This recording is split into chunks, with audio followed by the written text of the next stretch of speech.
Welcome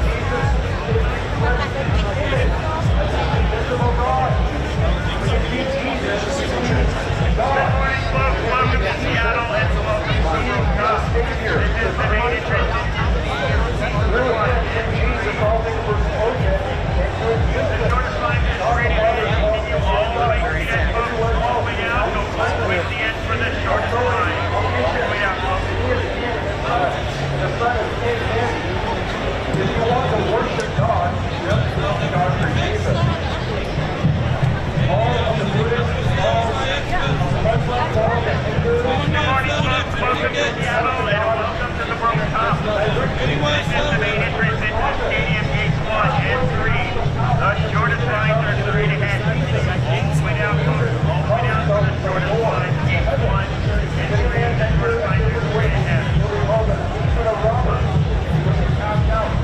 Just as if somebody tries to enter into your house, they would not door, they'll find a window, and then it's all the way. The same way, if you don't come into heaven, you're Jesus, God's going to kick you out into everlasting darkness, prepared for the devil and his angels. There's been an eternity, unimaginable torment. Good morning, folks. Welcome to Seattle and welcome to the World Cup. This is the main entrance to the stadium, gates 1 and 3. The shortest lines are all the way down, all the way to the end, all the way to the end for the shortest line. Evil. Oh God, must punish evil. The universe. He will not let his universe go into chaos. He will require your sin to die in your sin. All of your thoughts, all of your words, all of your deeds, from the day of your birth to the day of your death, will be publicly exposed. Good morning, folks. Welcome to Seattle and welcome to the World Cup. This is the main entrance into the stadium, gates 1 and 3. The shortest lines are straight ahead. Go all the way to the end, folks. The shortest lines. All the way to the end for the shortest line. Covered in your sin, he's going to go one by one to them all, in the presence of all of mankind who has ever lived, in the presence of all the holy angels, in the presence of the devil and his angels. It will be publicly judged for all creation to see. There will be no excuse on Judgment Day, no way out of the judgment on Judgment Day. It is a fearful thing to fall into the hands of the living God. But those who put their faith in Jesus, those who trust in Jesus for life and not their own life, those who trust in the death of Jesus to take away their sins, those who trust in the life of Jesus to make them right with God, they will stand in the day of judgment. And God will bless them and say, "Come, you blessed, into the kingdom of your Father." They will come into heaven, not based on their lives, not based on their work, not based on their good deeds, but by the deeds of Jesus. Nothing in my brain, simply do his Father I came. Listening to the cross, you must sing. You must sing to Jesus. You must trust in his righteousness alone in the way of God. There is no other way. There is no other truth. There is no other life. If the life of Jesus is not living in you, then you don't have eternal life. That's what Jesus said when he said, "I am the life. No one comes to the Father except through him." If Jesus is in you by his Spirit, in other words, if you're not born again of the Spirit of God, then you're not a child of God. As many as are led of the Spirit of God, they are the sons Morning, folks. of Welcome God. to Seattle and welcome In to other the World words, Cup. you don't turn into a Christian by going to church. You don't turn into a Christian by doing good work. The shortest lines are all the way to the end. Just continue all the way down, folks. You are All the way to the Christian end. only if the Spirit of God lives in you.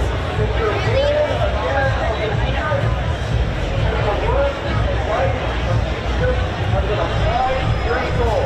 You're saved. Good morning, folks. Welcome to Seattle and welcome to the World Cup. Gates 1 and 3. After that, you are a Christian. Go to your right. Jesus said, "No man comes to me except my Father draws him. And I will raise him up at the last day." You need God to draw you to Good morning.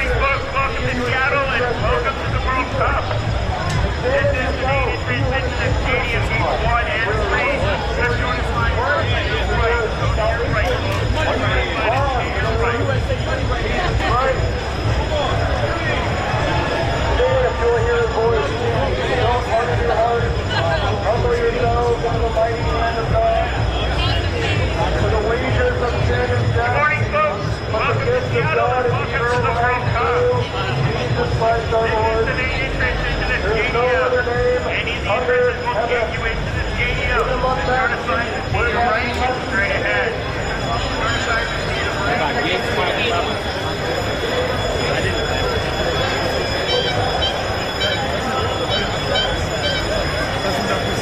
is the restricted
those tickets.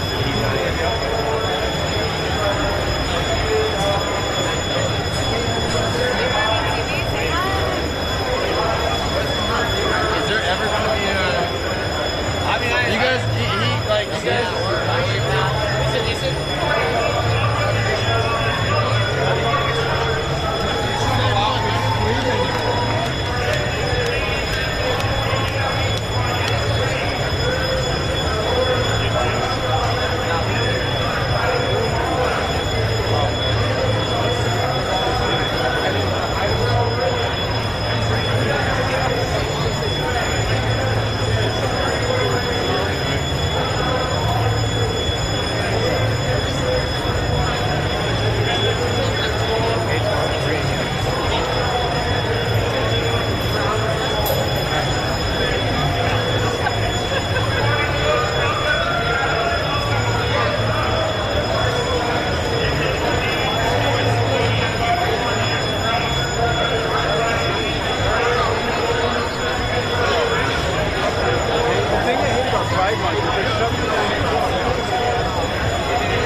Let's go.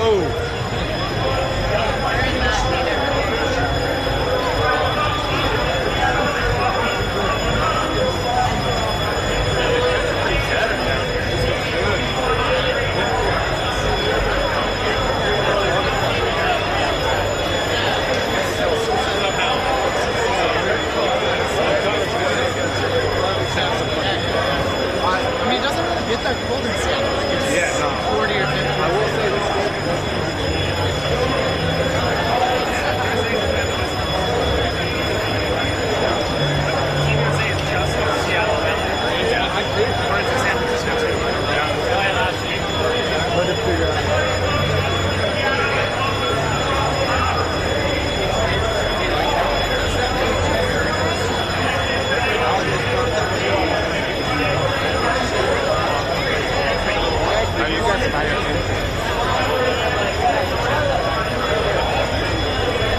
Is he even better? I mean,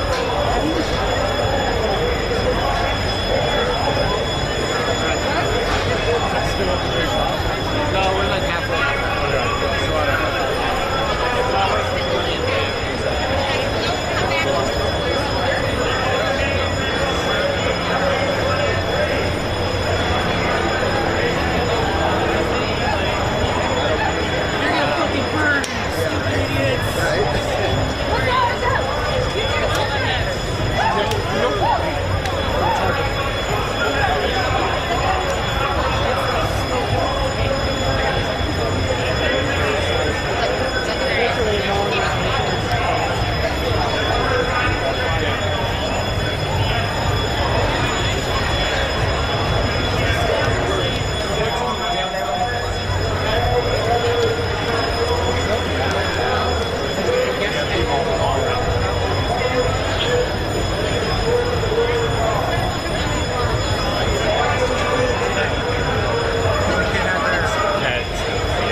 That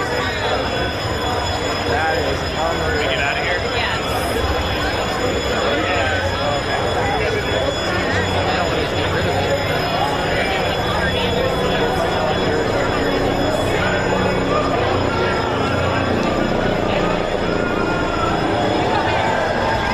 Yeah, this is where we go in.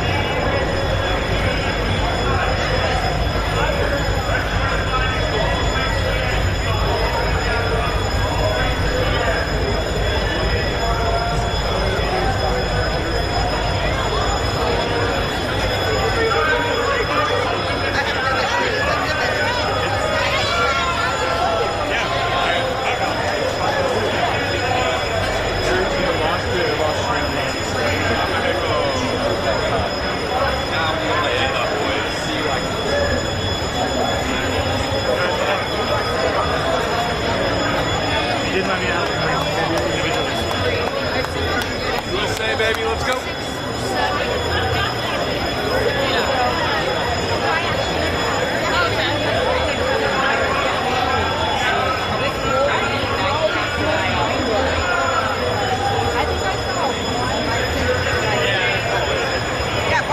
Emptying my bank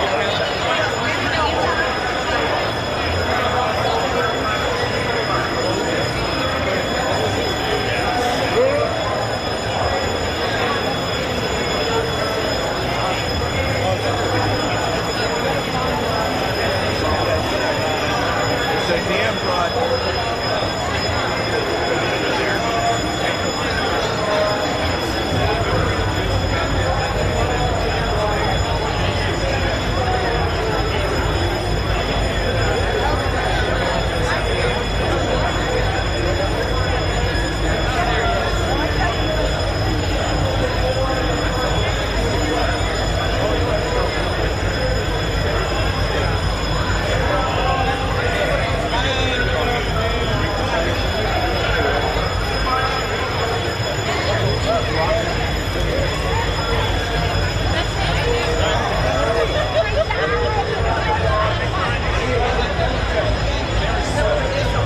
Good morning, folks. Welcome to Seattle and welcome to the World Cup.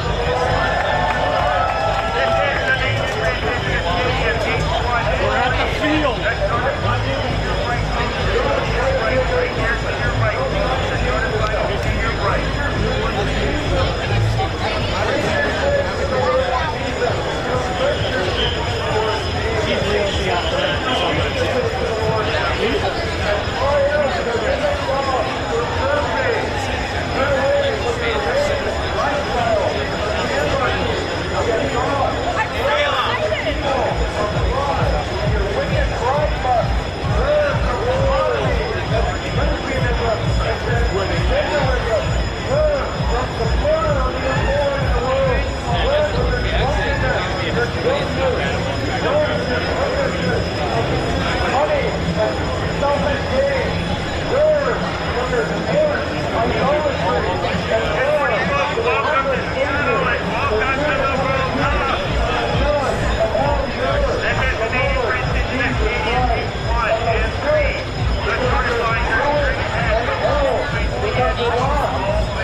Where are you going to spend eternity? Good morning, folks. Welcome to Seattle and welcome to the World Cup.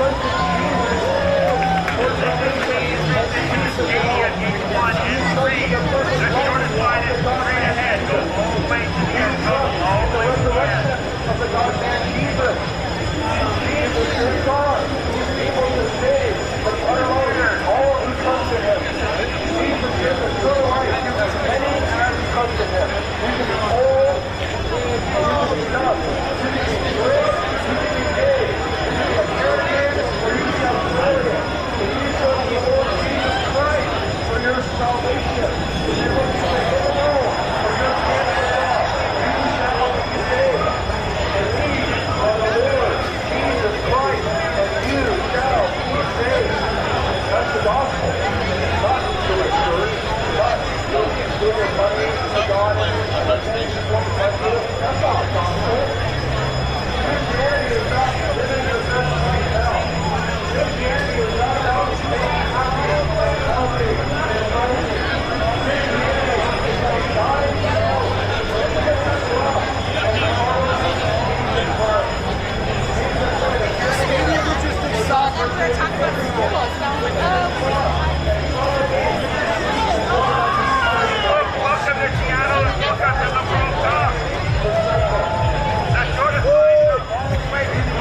must be us doing something right.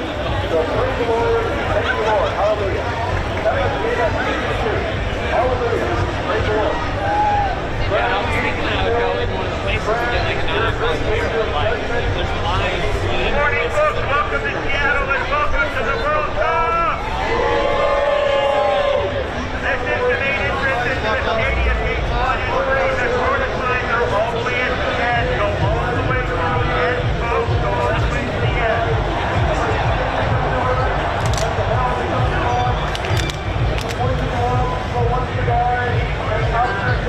Judgment, after judgment, Lord, are you going to send eternity? Think about that. Where are you going to send eternity? Heaven or hell? Jesus is Jesus. Do you believe from the Lord? Jesus Christ in your heart. Are you not thirsty in your own life, but thirsty in the righteous ways of Christ for your salvation, for souls that you are like God? We're already have the right to be open. Here is the God. Jesus, the Spirit of God, they are the sons of God. Hallelujah. Sounds like Estes. Praise the Lord for putting a spirit and love, ruined sinner like us. The Bible says our good deeds are filthy rags to the Lord. The Bible says we're born in Good morning, folks. Welcome to Seattle and welcome to the the Bible World says Cup. we're born children of wrath. This is the main entrance to the stadium, gate 1 and 3. The shortest line is all the way to the end, folks. Go all the way down. Hey, folks, if you're waiting for somebody to sit you down, Of a woman born of a virgin, made under God's law. That is under the curse of the law. For it is written, curse is every man that continues not, and doing all things that are written, and the curse of the law is here. Because no man shall be justified by the law in the sight of God. It is evident. For the just shall live by faith. You need the gospel to save your soul. Your soul is born torment and a sword of death. Your soul is born torment. good morning, folks. Welcome to Seattle and welcome to the World Cup. This is the main entrance to the stadium, gate 1 and 3. The shortest line is straight ahead. Go all the way to the end, folks. Go all the way down to the end. Gate 1 and 3. Idolatry. You worship sport over God. You worship sport over your family. Good morning, folks. Welcome to Seattle and welcome to the World Cup. This is the main entrance, gate 1 and 3. The shortest line is to your right. Go to your right, folks. The shortest line is to your right. Sports and raise your children in the right way that they should go. You shoo them away with their iPad. You can drink your beer and watch your sports and idolize your God. That's the abomination of God. One of the reasons why this nation's under judgment. One of the reasons this nation needs to repent of sports idolatry. Good morning, folks. Welcome to Seattle and welcome to the World Cup. You're sensing it just like Toronto. This is the main entrance to the stadium, gate 1 and 3. The shortest lines are all the way down, folks. All the way down to the shortest So line. you're putting on your costume, holding against yourself. Right around your idol. And then you're doing the same thing as the Native American who got thrown out of this land. And unless you repent, you will perish. Unless you turn from your evil way, you will perish. Who has warned you to flee from the coming wrath of God? Stand great danger, my friend. Stand great Good morning, danger. folks. Welcome to Seattle and welcome to You the stand World right now. Cup. You stand yourself in a hole. This is the main entrance to the stadium, gate 1 and 3. The shortest lines are all the way down, folks. All the way at the end. Go all the way to the end, folks. You're already condemned. You're already an enemy of God. It's too late. You need Jesus to die in your place. You need Jesus to not put a fight in your place. You need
God's law and the wages of sin is death. If you don't turn to Christ, you'll spend eternity in hell. That's what Jesus did. Where's Jesus from? Is Jesus wrong? I'm glad you guys are here. Is Jesus a crazy person or is he God? Good morning, folks. Welcome to Seattle and welcome to the World Cup. Entrance to the stadium, gates 1 and 3. The shortest line is straight ahead. Go all the way to the end. Go all the way to the end. Here's your evidence. Not according to law. All you need is 2 or 3 eyewitnesses. Good morning, folks. Welcome to Seattle and welcome to the World Cup. Over 500. This is the main There's all the entrance to evidence the that you stadium, need that gates 1 Jesus and rose 3. again from the dead. Line is But the straight Bible ahead. says Go in all Romans the way to the 21, end. that they that All the way to stand the the end. truth of God or they lie, and to worship and serve the creature rather than the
It's live? Let's go!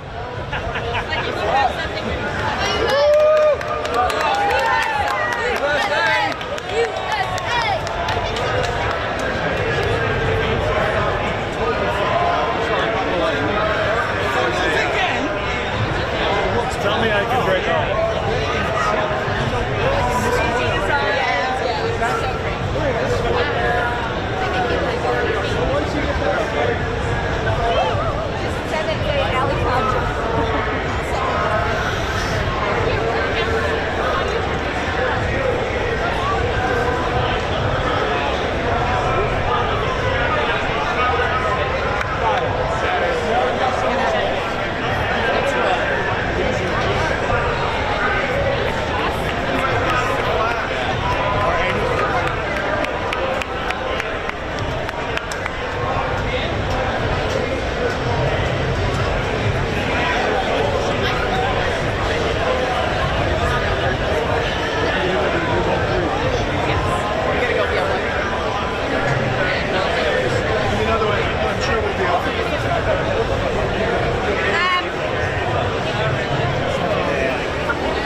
USA. Yeah, we should walk past and be like,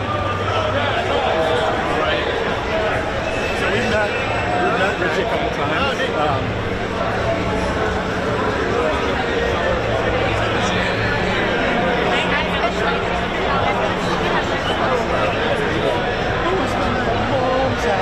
Like this. Well, yeah, that would be. We wouldn't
Yankees in the pit, Yankees are in the pit. La la la la la la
Coming for you.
We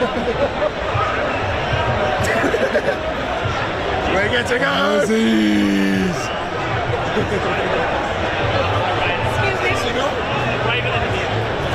Excuse me, where should I go here? I mean,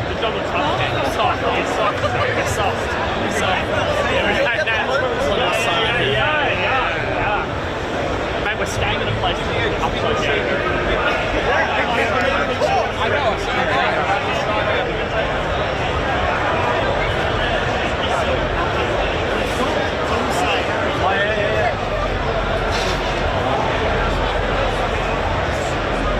Okay, so this is a big security.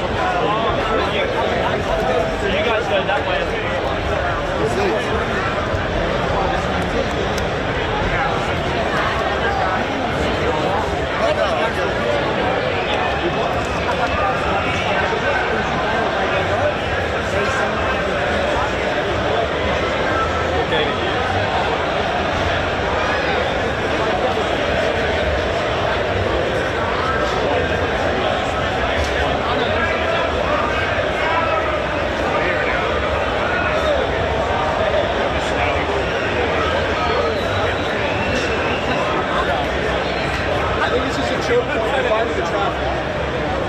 Right that way.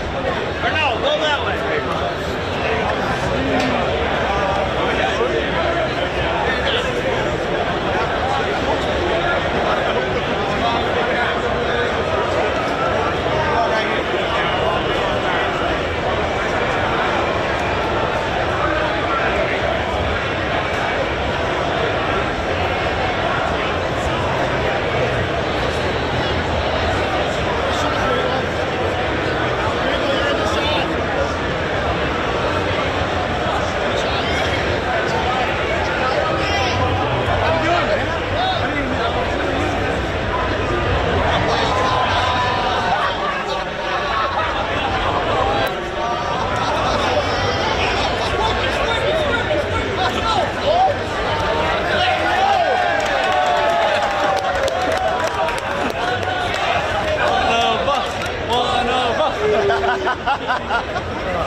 try to motivate people in the place to go.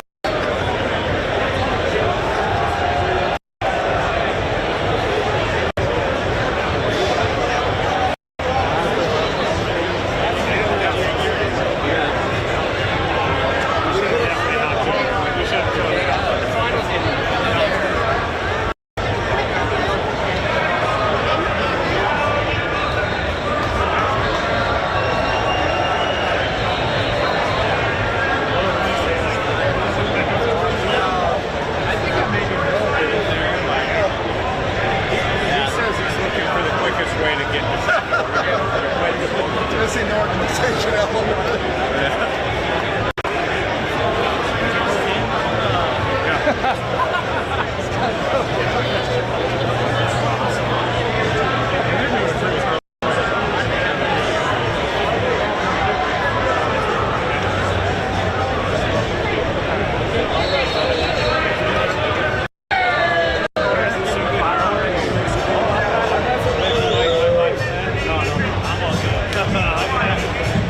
America!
He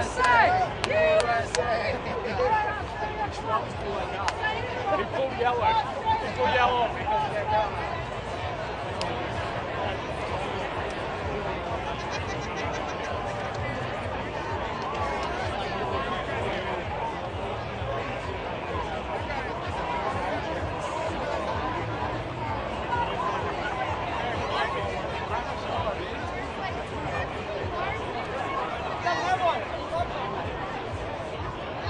I'll draw on him.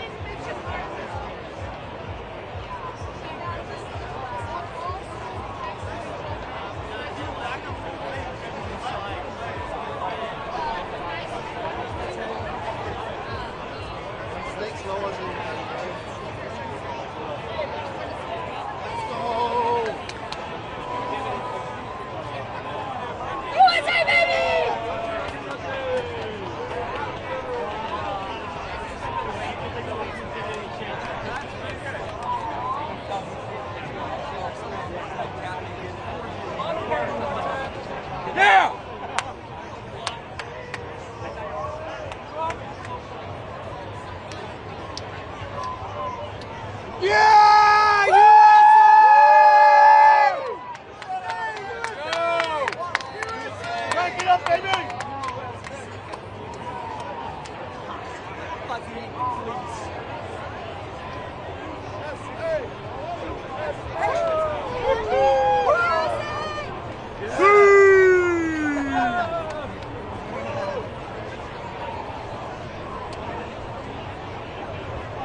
Shadow 3, you have to pay.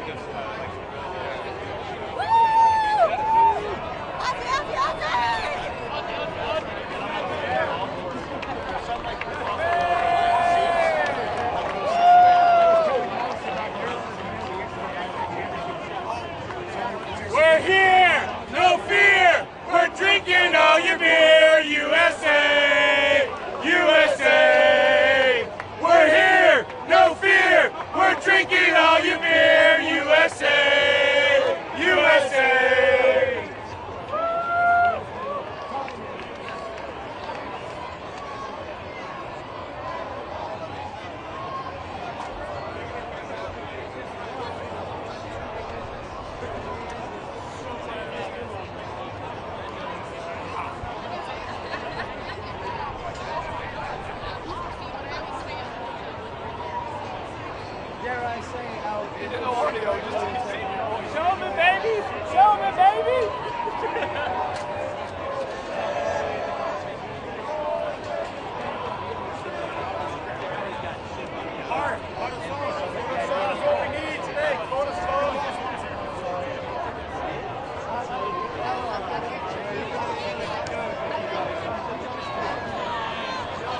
Let's go, baby. Let's go. Let's go, baby. No. Let's go, baby! Let's go! USA!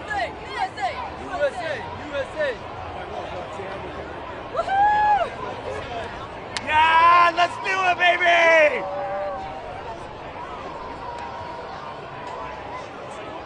Woo!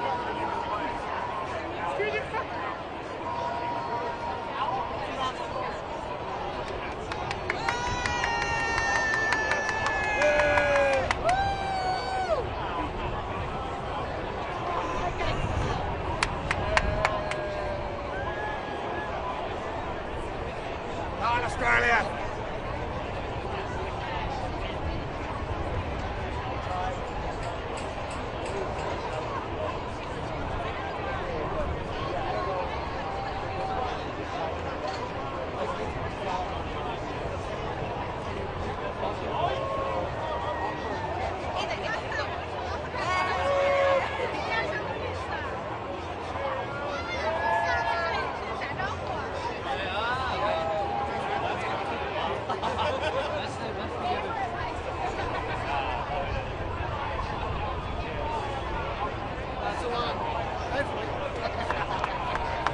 That made the cut.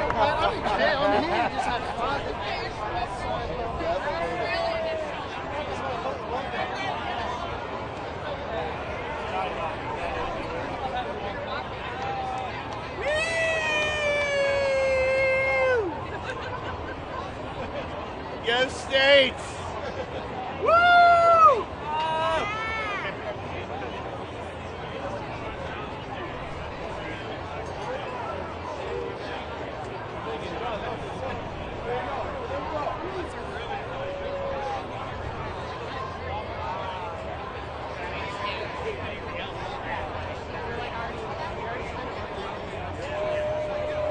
That's where I think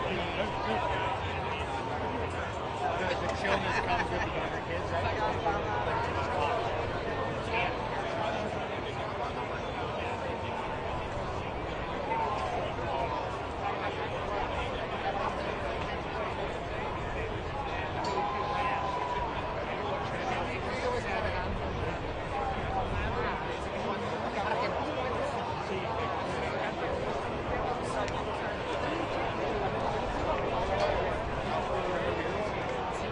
USA, baby, USA, let's USA. go!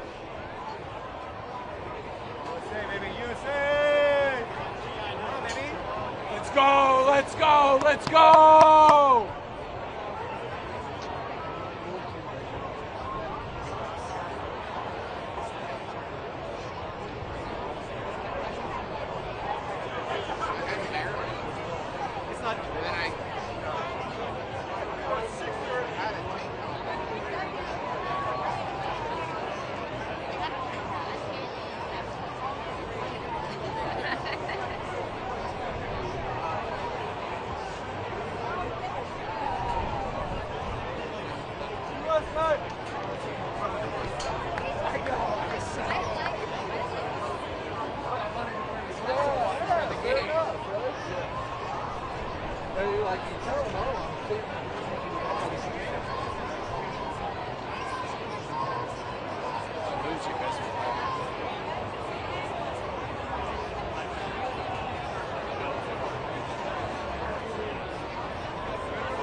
I know, yeah, exactly.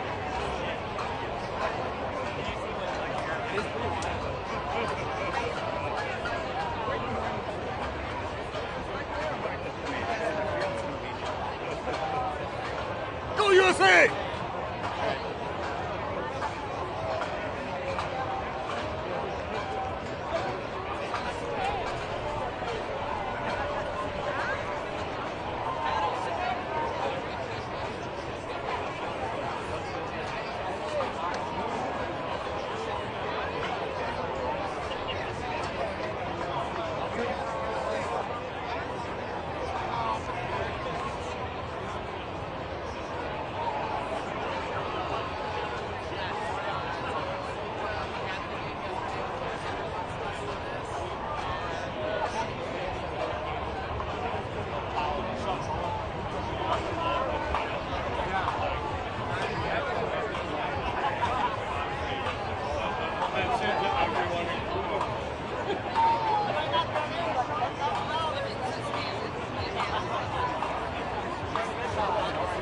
It's not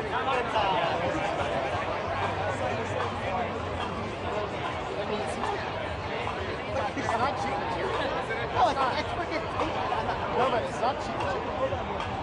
How much else is it? They were 50 the other day.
USA, baby! USA! Aussie, Aussie, Aussie! Oi, oi, oi!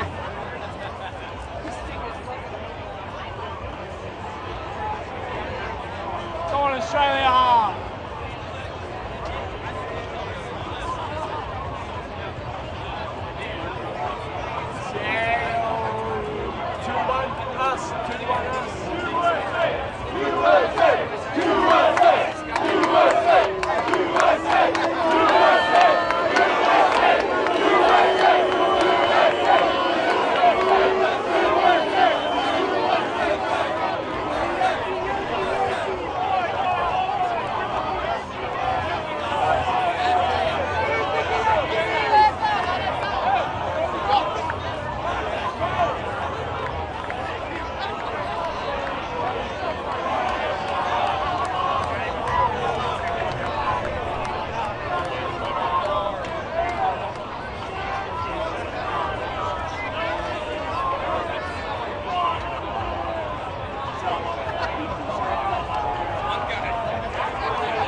before we bought the tickets on the streets from this falafel restaurant.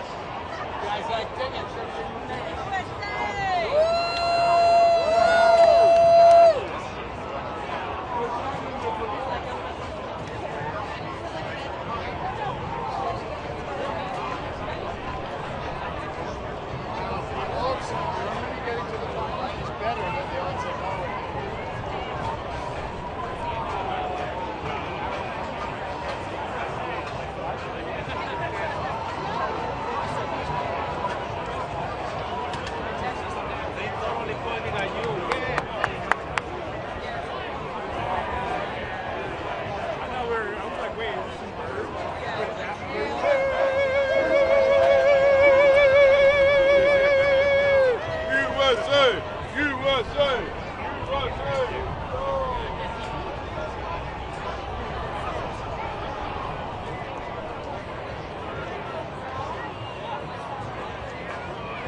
Knees up.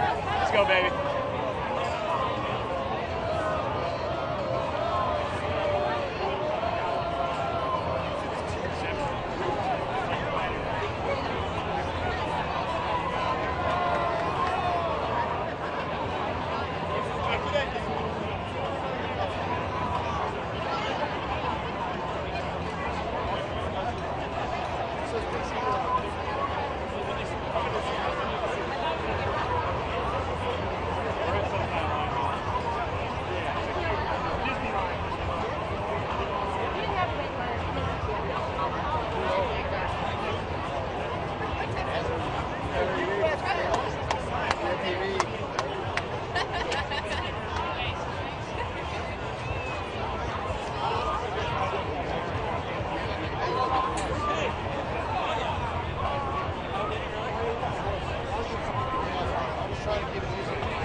Oh my God! Hey! What are the odds?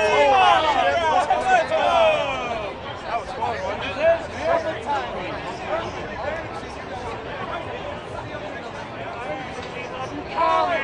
We do. We love you, Colin.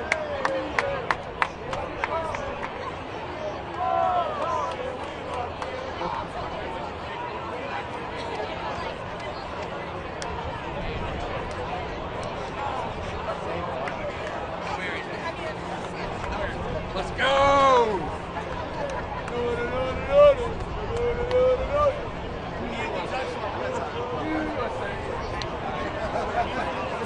Let's go, boys.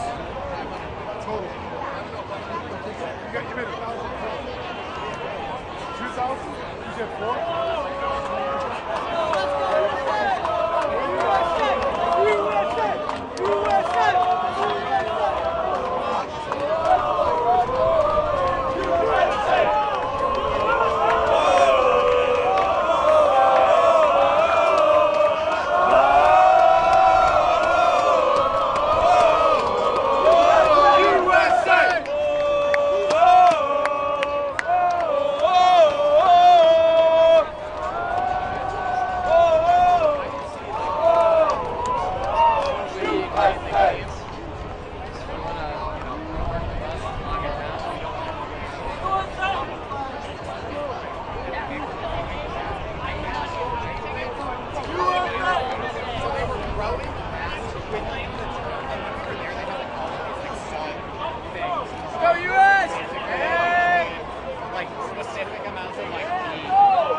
Come on, England.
USA!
Yeah! Right there.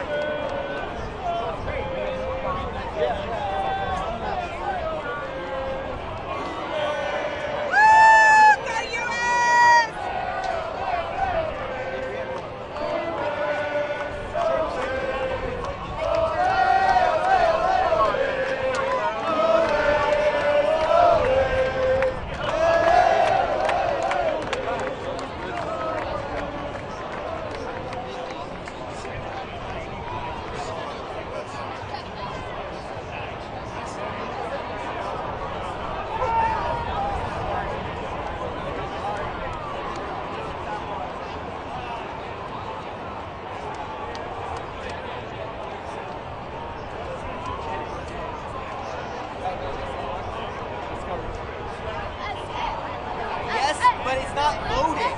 Brock, the email just sent, like...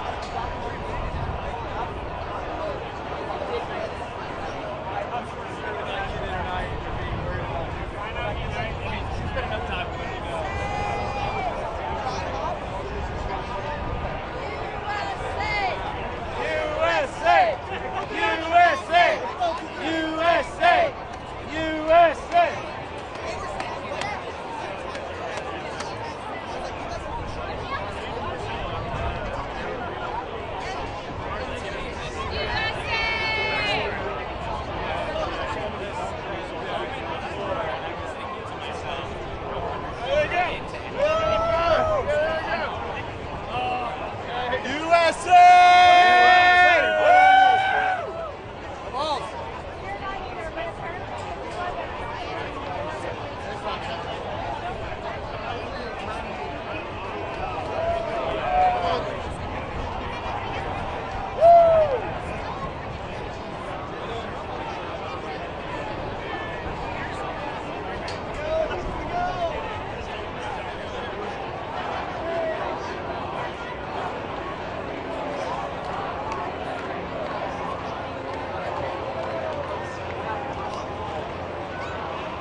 Guys, I'm going to give you a chance to win a $25 live gift card. It's good for food and drink. You can also put it on your tab if you win. All right, if you'd like to play, we're going to do 15 questions. 15 questions. Scan the QR code to play. Punch in a kid-friendly name. Lots of children in the house out there, so don't humor me with your college humor trivia names. We'll purge all your points. All right, scan the QR code to play. We'll do 15 questions. Each question has a max value of 100 points. The faster you are with your correct answer, the more points you will get. The slower you are with your correct answer, you'll get some points. But that's called trickle-down economics. All right, 15 questions. Scan the QR code to play. I got a minute 20 on the clock. That's right, USA Trivia. Coming up, 15 questions. Scan the QR code. Get in it. You could win a gift card, a $25 live gift card. Good for food and drink. That's right. Look at that. Right.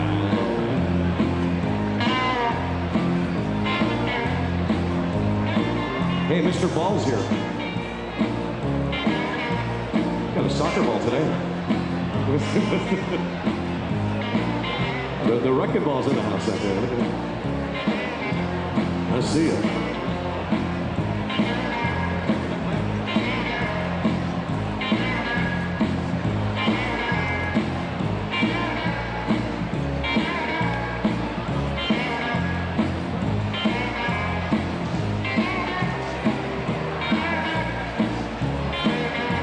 All right.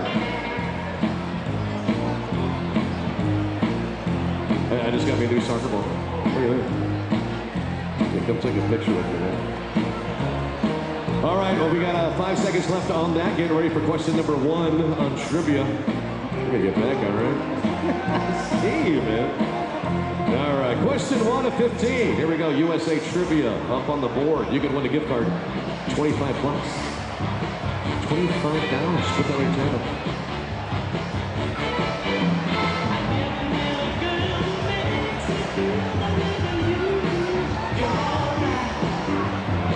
Answers different. It's Idaho.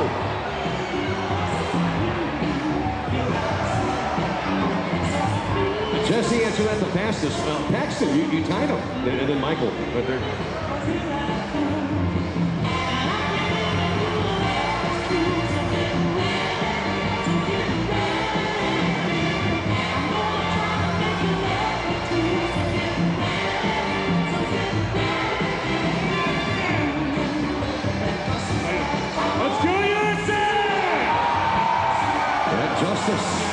That's USA.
mind coming to the FIFA World Cup when you hear about Jesus.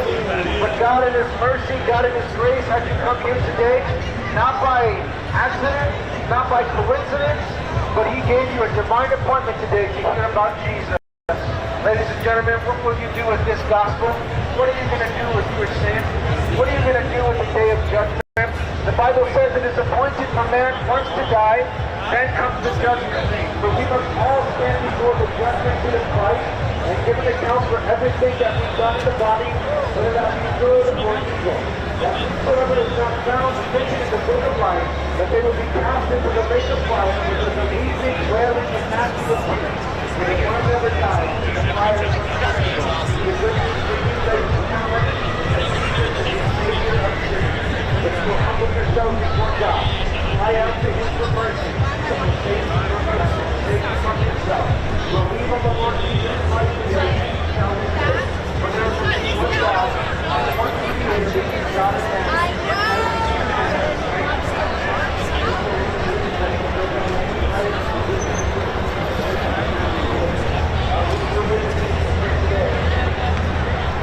These two people ahead of us, how do you jump?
For me, cheering on the USA. For some others, maybe not, but come on, USA! Hey, and we're really excited. Our partners from the Bay Area Host Committee are here, and they have donated 4 tickets to the knockout round game that is at San Francisco Bay Area Stadium coming up on July 1st. I don't know if you've checked recently, but tickets to that are going for a goober amount of money, and you can win them for free at halftime today. So go over to the Pride House booth, buy some merch if you want, or just scan the QR code and you can get entered to win those free tickets that we'll be giving out at halftime to go to the World Cup and hopefully cheer on the red, white, and blue. Have a lot of fun today, support the vendors, check out the people in the back, make sure you enjoy, and go USA! All right, let's hear it for Zach. Okay, my friends, we're going to do a little trivia because I like to give away free stuff to get the crowd pumped up. Does that sound good? Okay. All right. I'm going to call on you. It's going to be a little bit difficult because there's a lot of people. We're going to do a little bit of World Cup trivia first. Okay? The USA made the quarterfinals. You're going to raise your hand and I'm going to find you. USA made, you already raised it early, so you're out. Good try, though. Good try. I got to be humorous. I got you, though. I got you. The USA made the quarterfinals in what year? Yes, you. No, that is wrong. You behind you. You got it. Come up here and win a free scarf. That was so good. It was a great try. Thank you very much. Appreciate you. This is an Australia question. Australia has now qualified for how many World Cups in a row since 2006, since the great Goose Hiddink qualified Australia? How many World Cups? Closer. I want to help you, but I can't. This person knows. You got it. Correct. You raised your hand. Come on down. You're going to win a free World Cup poster commemorating the San Francisco Bay Area. That is 7 World Cups in a row. And shout out to my guy here for being brave. He's also going to win. Yeah, absolutely. I didn't even ask. Absolutely. Yeah, you're good. You're good. Okay. Okay, everybody, get on your feet. I'm going to throw some stuff. Who wants to win a free hat? Get on your feet. Let's go. Get on your feet. Let's hear it for the U.S. Let's hear it for Australia. Let's hear it for the U.S. and Australia. Here we go. Okay, Keith's going to do this one because I'm not very good at throwing. One more. One more. One more. All right. Make sure you enter the raffle for the tickets at halftime. Thank you so much. We've got Anthems coming up here, and we're going to send it down to your match commentators, John Strong and Stu Holden, for the first half. Thank you all. We love you all. We appreciate you. This type of walk, but only you, Lex, have done it on home soil. How does that change the dynamics? Well, you look at it as responsibility to make sure that you harness the energy here and you do it not just for your country, but also for your sport in front of your country. But I think they look at it as opportunity. Whether they're on the field or whether they're a substitute tonight, the opportunity to play in front of this crowd in a home World Cup, because there is nothing better than a World Cup except for one thing, and that is a home World Cup. They've already got to the field last Friday, and they just continue on today. Man, I've had goosebumps all day. I mean, this is absolutely incredible. I think the biggest thing is, with this crowd, you want to harness that, and you want to get off to a good start, whether that's a tackle, whether it's a defensive play, but how amazing and unbelievable this is. One thing you may have to keep in mind, this crowd, the energy outside the stadium, the build-up over the last week, we got to tone things down a little bit. Don't be overhyped for what could be just a massive moment in American soccer history.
Please remain standing if you're able for the playing of the national anthem of the United States of America.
Goosebumps here, I hope you have them too. Can the U.S. pick up where they left off against Paraguay? Or will Australia spoil the Seattle party? Kickoff next.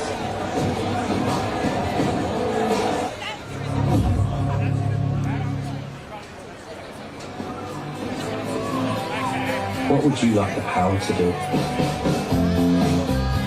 Ask it. Like you always have. Like you always have. Even when others counted you out. Ask it. Keep asking. And inspire the next generation to ask it too. Bank of America champions everyone who dares to ask. What would you like the power to do?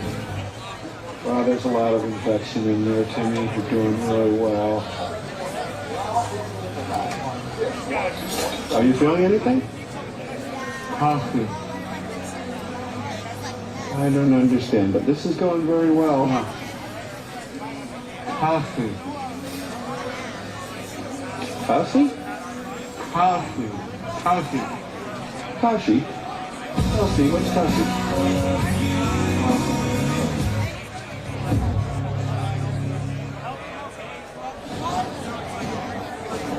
FIFA World Cup 2026 on Fox is presented by Blaze. It is a picture-perfect day in the Pacific Northwest. It is a wonderful setting for the latest installment and the biggest day in American men's soccer history. Game 2 at the World Cup for the United States as they take on Australia.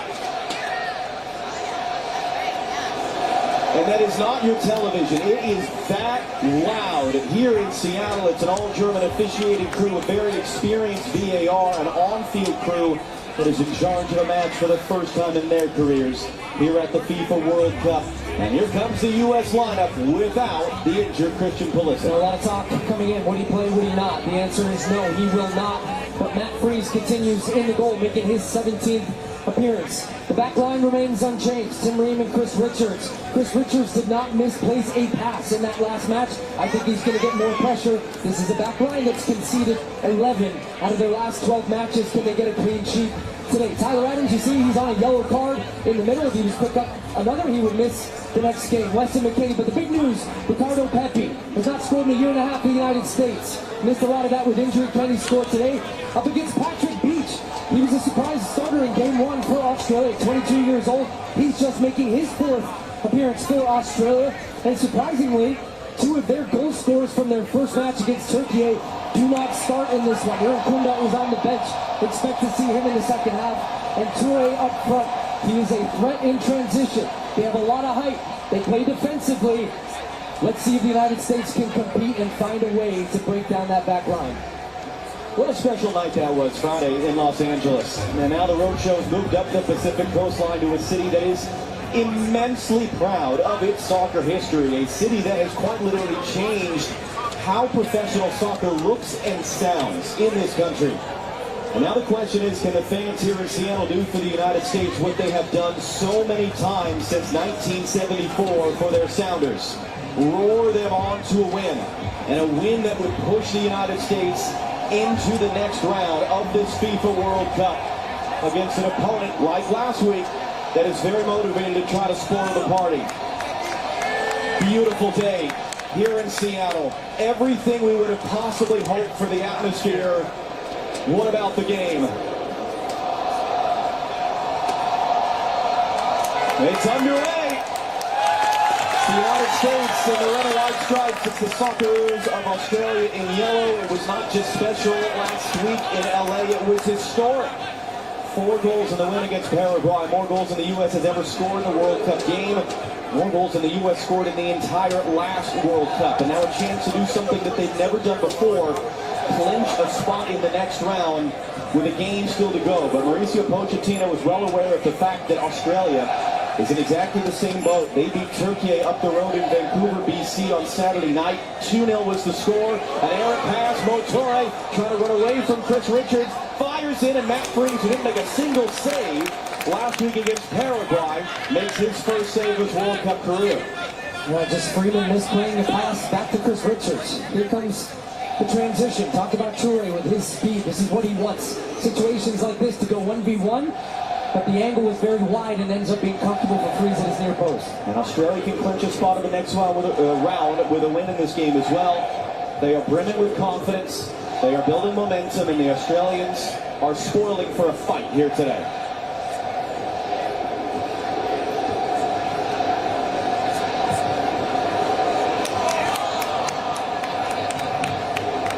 So it is as expected formation-wise for the United States. Ricardo Pepi's up front, 2-striker look.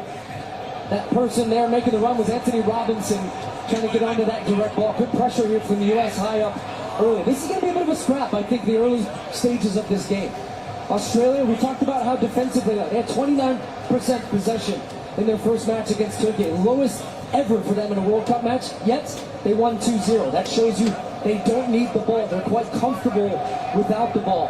Anthony Robinson, far side of the screen. He's going to play high. It's going to bring Tillman inside to create some of these midfield rotations that were so successful for the U.S. in their first match.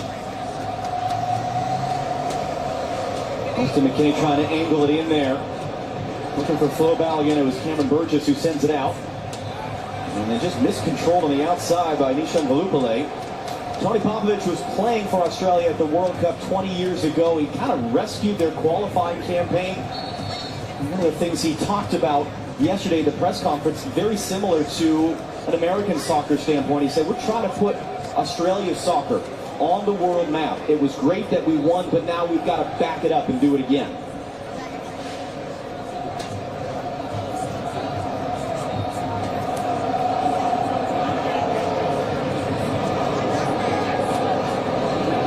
Anthony Robinson. Working Italiano was able to block the cross. It's not going to be a corner. Decision from our referee, Felix Zayers. It's a goal kick. I think he's going to be a really important player today for the United States in the attacking half of the field. Boy, I wish they had him. Christian Pulisic, fitness knock. Would he be in? Would he not? He is out and unavailable for the U.S. So that means that then Pepe came into the lineup. You're seeing a little bit of a different look formation-wise, but the big thing for them is having the 2 center forwards up against the 3 giant center backs for Australia and trying to create some movement. Here they are combining early. A foul there and a free kick for Australia. Jenny Taft down the field. The extent to which you can hear anything we're saying. What more can you add on Christian Pulisic being out here today? Well, John, Mauricio Pochettino telling me before the match Christian Pulisic is making good progress. The hope is he is ready and able to be selected soon. Truthfully, he was a little sad. He did everything to try to be available today. I actually saw Christian Pulisic encouraging teammates before this match. He's been positive on the bench, specifically hugging Ricardo Pepi and offering some words of encouragement there as well. And Jenny was the first one to bring us that news about an hour and a half before kickoff today. Pulisic took a kick to that calf in practice in the days before the Paraguay game. It tightened up, during the first half as he became the USA's all-time leader in World Cup assists. And so that's the question. Who steps up into that absence and lifts the U.S. forward today?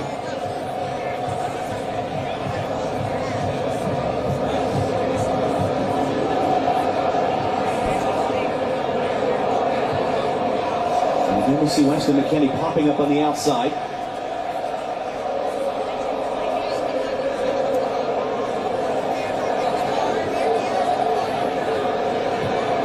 Freeman trying to lift it up towards McKennie here, able to bring it down, doesn't use Dest. Gets across in instead, Pepe putting his head down, Balligan's in the area. Gonna fall to Anthony Robinson, and the whistle is gone. Before the shot was taken from Robinson, Felix Fire spotted a foul in there against the U.S. But this is a great example of why you play with two strikers. And the running from Weston McKennie today, as it was against Paraguay, is going to be very important, because that starts to draw players out of position. But now you've got Balogun attacking the near post, then Pepe coming over his shoulder. So traditionally, the U.S. just play with one. You've got 3 versus 1. This time you've got 3v2, but the movement in there just causes a little bit of chaos, and it almost bounces to Pepe. But a good early look. And the most important thing when you get into good positions in wide areas, you have to beat the first man. McKennie did there, and the U.S. almost finding a way through.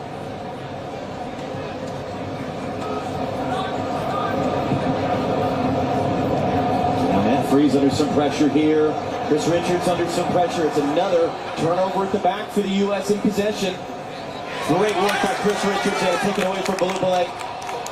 Pepe broken up by Harry Sutar. Came to the back of Pepe, no foul. Here's Toure now sandwiched by U.S. defenders. Ream comes out there with the ball.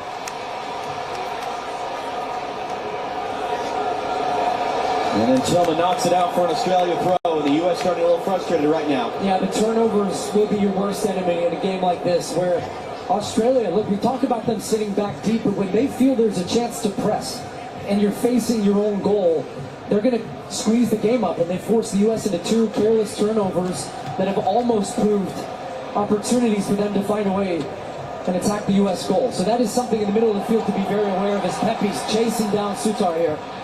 And the big man, Harry Sutar, the captain, back to the youngster Patrick Beach, just his 4th ever appearance for Australia at the age of 22, but a monster night in the opener, 8-save shutout. It was promising there for a moment, but it was errant from Balogun for Tillman. Freeman wins the challenge in the air. McKennie has it knocked away. Adams got that. That's a tough tackle there. That was Matthew Leckie, long-time Australian veteran, who catches Tyler Adams, and Adams is down hurt.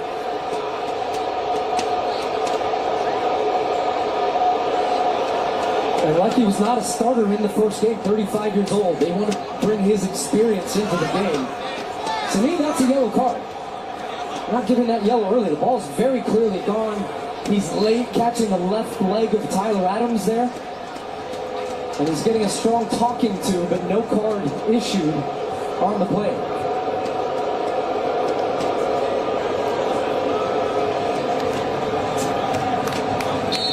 Tyler Adams there, such a leader on this team, such an important part of this team since he was a teenager. And Mauricio Pochettino, speaking to him yesterday after practice at the University of Washington, he speaks so much about the mental side of the game, and he said, more than anything else, we have to compete.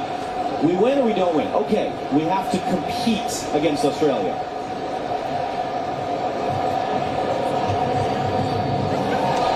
Nice sequence there. Weston McKennie has Dest inside, able to bring it in for Adams, holds off Toure. Dest, McKennie, great return, Jorginho Dest, Blacksburg just got his body in the way. Freeman holds it in. And one of the interesting things, it's not hot, it is warm in the sun, and the sun is really shining down on that field. It's not zipping around as much, the ball, as we saw in LA last week. Really good early signs, though, the U.S. getting Weston McKennie involved. He's going to be the key in this game. His running will unbalance this Australian defense. You just see he's very intelligent the way he moves off the ball, times his runs, and especially on this right side, the relationship with Dest, as you saw there. The two of them move so well off each other. Here they are again. McKennie, great first touch, able to recover on the second. In for Pepe, back for Adams. There's Weston once more. He's actually from these parts, Weston McKennie, even though his hometown is Dallas. He was born just down the road at Fort Lewis. His dad, longtime Air Force veteran. It's part of why he lived in Germany as a kid. So he doesn't have a ton of memories of Seattle, but this is, in one way or another, his hometown. And it was Dest who starts the play initially. But look at that running from McKennie. That attracts two defenders. And the smart thing that Dest does is he stays on the move. Doesn't make him easy to mark. Gets the shot with the left foot. But as you said, Burgess coming across, making that really good block. That's something Australia do well. They block shots. If you think you've got daylight, they converge on it very quickly. Well, there's a step on Chircotti. Balogun to the byline. Balogun to the back.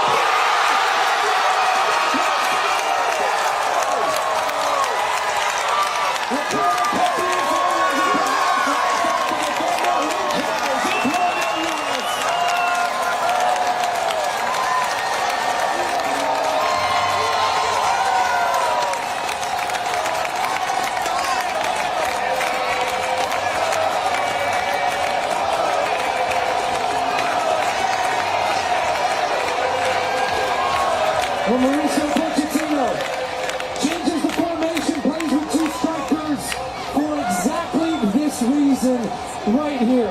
Pepe stays centrally right now. Australia a little bit late to step out, but it's the running out of the middle into the channels. Something the U.S. was so effective at, and it's Balogun driving. You've got numbers in the box that Australia have to be aware of, and then the ball just put in the back of the net by Cameron Burgess. It's an own goal, but Pepe is there waiting for it. Destin made the run to the near post. Can't quite clear, trying to get his feet set. But it's a great ball in from Flo Balogun that creates that. But putting pressure on this five-man back line, and the U.S. find an early breakthrough once again. Australia right back on the attack. Jacob Italiano blocked by Anthony Robinson, trying to play Leckie. Ream is there. Tillman can't cleanly escape. Italiano running in. Important interception by Adams. Then trying to get Italiano involved. Crossing in, Moture brings it down. Toure turns to face. Toure into the middle. The Lupale to follow. Shot is just wide. Well, Matt Freese, cement shoes there as Matthew Leckie goes close. Instant response from Australia. Good movement off the ball. Leckie starts on the far right side and drifts in. There's a lot of U.S. bodies there, but Lupale, very good job just shielding Chris Richards and lays it off to be hit first time. That's not far away. Outside of the foot, looking for that far post. Robinson with some pressure from behind there again. If whoever wins this game clinches their spot in the next round. With a game still to go. If the finish is a tie, neither team would clinch, and there are scenarios at play for both teams where the late game tonight, the other game in the group between Paraguay and Turkey, the U.S. could end the night clinching top spot in the group, not just advancing. Another hit pass there by Burgess. It was his own goal that gave the U.S. the early lead. Tillman got a leg for Dest. That's going to be a U.S. corner. And it's a credit to the U.S. for how dynamic and, quite frankly, just the athleticism and speed at which they can play with. And just an ability when the ball is turned over, first pass forward, Balogun turns, lays it off, runners everywhere. And Australia really, as they were on that own goal, scrambling to clear the ball, goes out for a U.S. corner.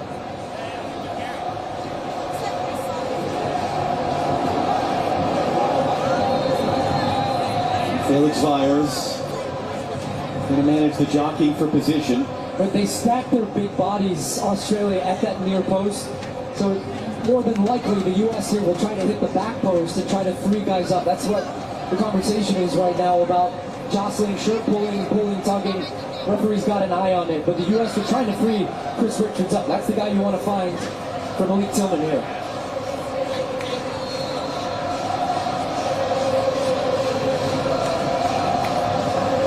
Tillman swings it in. That was McKennie blocked.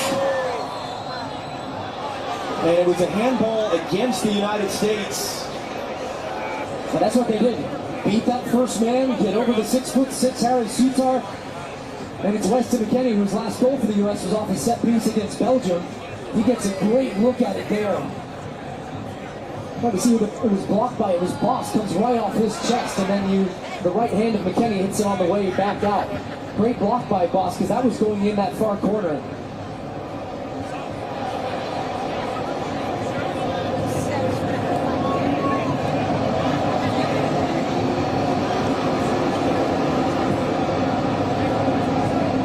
Again, you see the way the ball's just slowing up a little bit on some of those passes at the back, and the way the Australians are chasing it down and causing some pressure. A little flick there by Dest. That was Burgess going up the back of Balogun. Adams tackles it away, but it falls to Torre. Chris Richards is there. And then Adams is chopped down. And this is part of the conversation in this game today. Australia want to make it physical. Yeah. They want to make this tough, so how does the referee handle it? Well, the referee is important, but if you go back to the friendly where the two of these teams played the last time, the man not playing today, U.S. is... So how does the referee handle it? Well, the referee is important, but if we go back to the friendly where the two of these teams played the last time, the man not playing today, U.S.'s star player, Christian Pulisic, was kicked around. Mauricio Pochettino not happy with his own team's reaction and how they stepped up their physicality. Second half, they changed that. They ended up winning that game 2-1. And from that point on, there was a marker that was laid down to all of the players. And the U.S., I would say, if they prove their intensity, their physicality, that should be a foul. That's going to be the game's first yellow card here on Boss. Jordy Boss there catching Weston McKennie up high. Also, when you can't tackle a guy, you got to foul him. And that's what they're doing.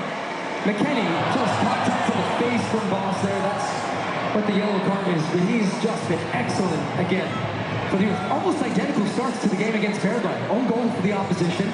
The U.S. with a couple of nervy moments in the beginning as they did against Paraguay. And then from that point, it has been all U.S. And now they're going to get another chance from a set piece here. And you've got Tillman and Anthony Robinson getting set over the ball.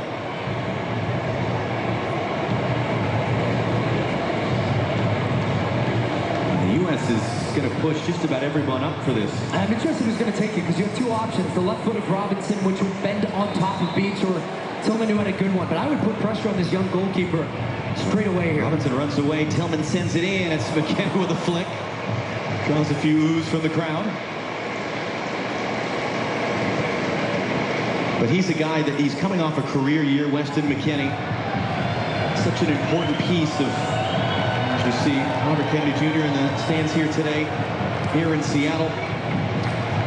And it's not just, you know, oh, that's another giveaway. It's Tillman.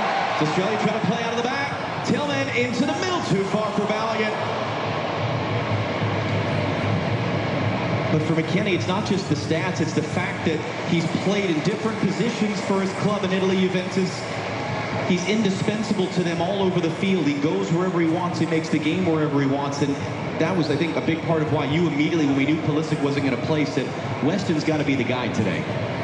And because of the role that he is featured in, there's a big question. What position is his best position for the United States? Is he deeper?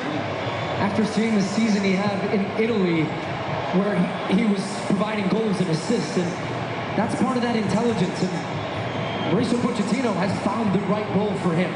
They have good structure behind the ball, so he doesn't have to worry as much about the defending, and he can just go and find those spaces that make an opponent uncomfortable. And a note on the field, you talked about it, how the grass is drying up. You saw that on the turnover from Australia. Because of the heat here today, it is a slower moving ball, and a couple of times Australia have left passes short that the U.S. have jumped those passing lanes. So we'll see if that has an effect as this game goes on.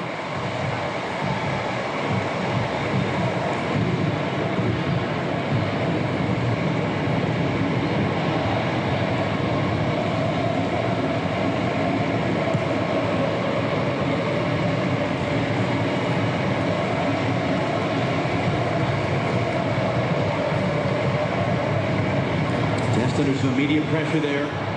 Just glides away from Jordy Boss, was able to poke it away as Dest was looking to make his move. Comes to Anthony Robinson now.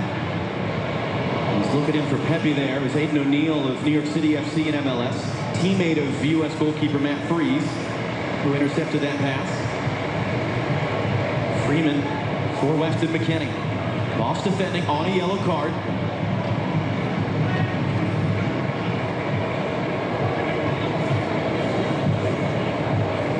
Yeah, a little under hit there, and Adams had to quickly recover it. Thumbs up for Winston McKennie at the end of the play. Green, it's the wrong side of McKennie. It's going to work, though, for Des to keep it in play. In for McKennie. Can he catch it? No. There's the loop play there. Backtracking, but it's getting away again. Good pressure by Des. Into the box. A lot of numbers in there. Adams couldn't walk his way through. Australia nowhere to go, though. Nobody on the transition except for, look at the speed from Toure. And Matt Freese is going to be alert to come out of his goal to deal with this one and just boot it. Looks like it stayed in. It did stay in play. And that was great work by Alex Freeman as well, putting a body on Toure to try to slow him up. That is where Australia are just so dangerous. Leckie wins the knockdown. Italiano now. Anthony Robinson there. And it's a U.S. throw. Last off the Australian player. Well, the U.S. getting an own goal for a second straight game. That has never happened in the history of the FIFA Men's World Cup. And in fact, all time, only France have benefited from more own goals than the United States. That is number 5 in the history of the U.S. But as you pointed out, it's not just because of a terrible error as much as it is you create that chaos. And as you pointed out, who cares who scores? It's a goal for the United States. Some strikers might. Adams over the top. Is it going to sit for something? Take it on play and beats us there in time. And he's looking, how did I miscontrol that? I don't think he gets enough credit for the running he does off the ball. As McKennie, foul again, blocked.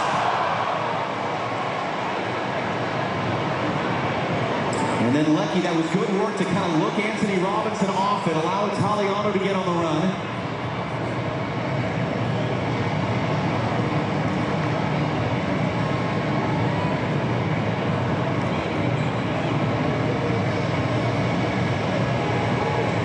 Italiano trying to cut inside Anthony Robinson. Good support from Tillman.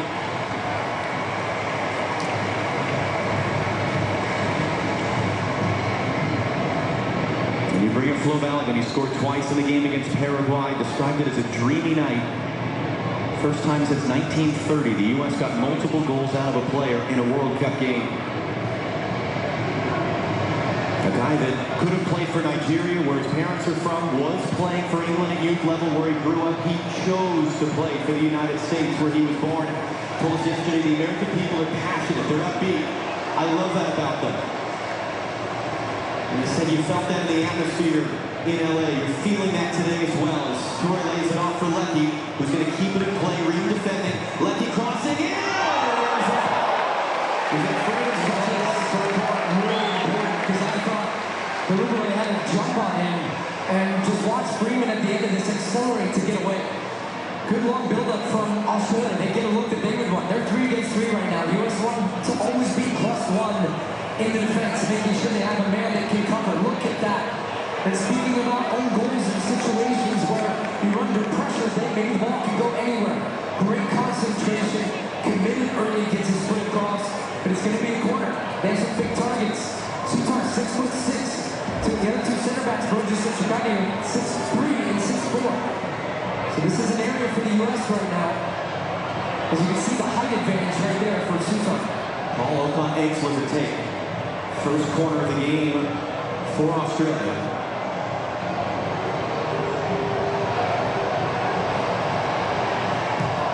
And it's just clipped up there towards the penalty spot. Knocked down. Freeze had to wait. Should be another corner, I think. That was left in there. Tyler Adams, in fact, who got a touch. A little hesitation from the referee. So what Australia were trying to do there is really hit a lofted ball that allows Sutar with his height to win that first one, which he did, and then gets poked away from Burgess at the end. It'll be another corner. They're stacking their bigger players at the back post. That's the man they're trying to free up. So Freeman's trying to wrestle him right now just to make sure he can get positioning. But it's a tight bounce. Referee's looking right at that. Clear from the other side, the foul there as Matt Freeze ends up on the deck.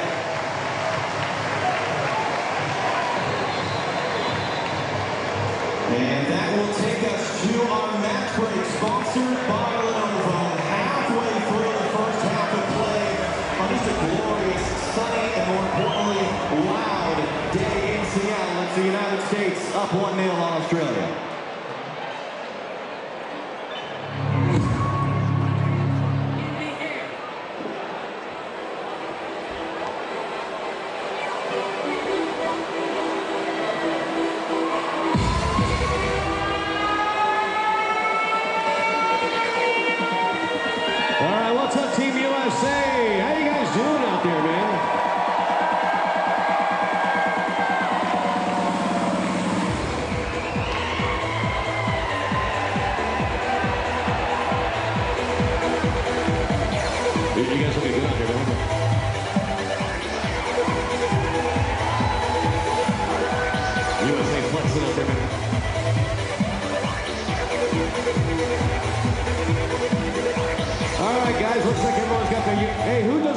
Team USA jersey? Who doesn't have a Team USA jersey?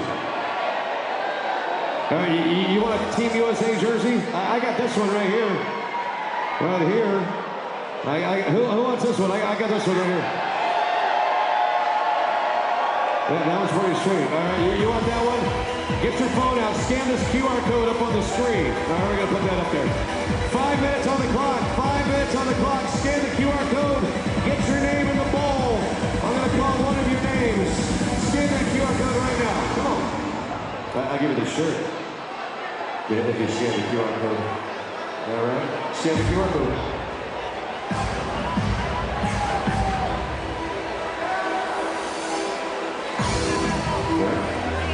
We're going to do this for the hydration break.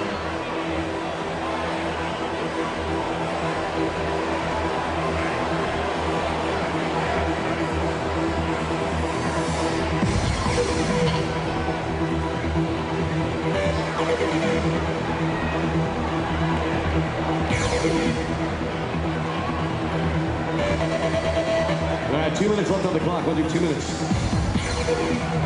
Scan the QR code with this Team USA jersey I got.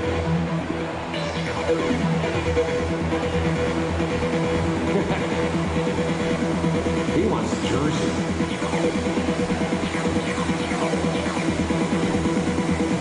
All right, looking at the clock, I got 1 minute, 1 minute.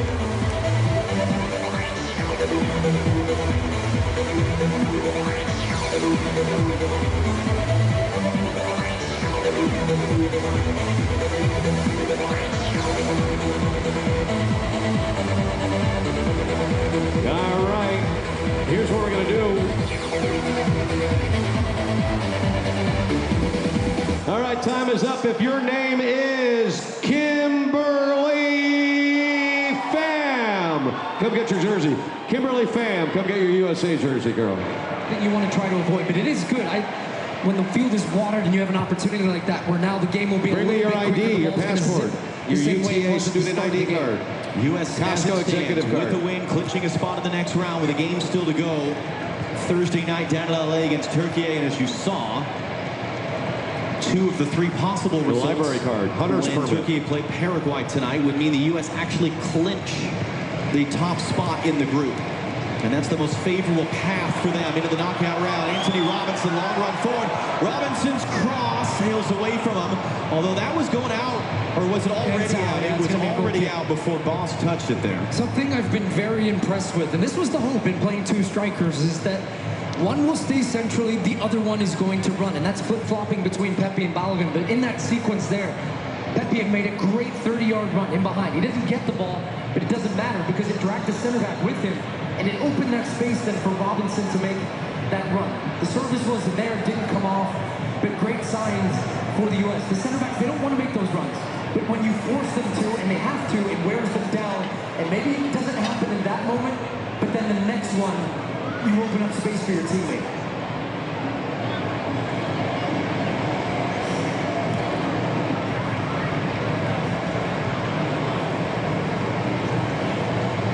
First time in a decade, the U.S. men are playing here in Seattle. It's a completely packed house. It's been just incredible scenes, even around the city in the last 2 days.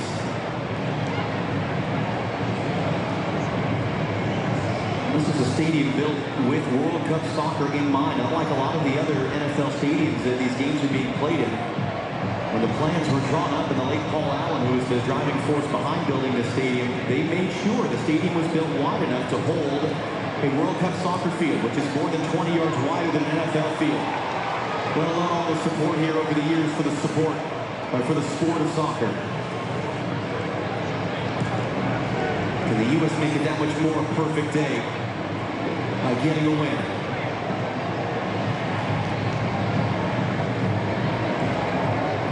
Alex Freeman just able to keep that away from Motore.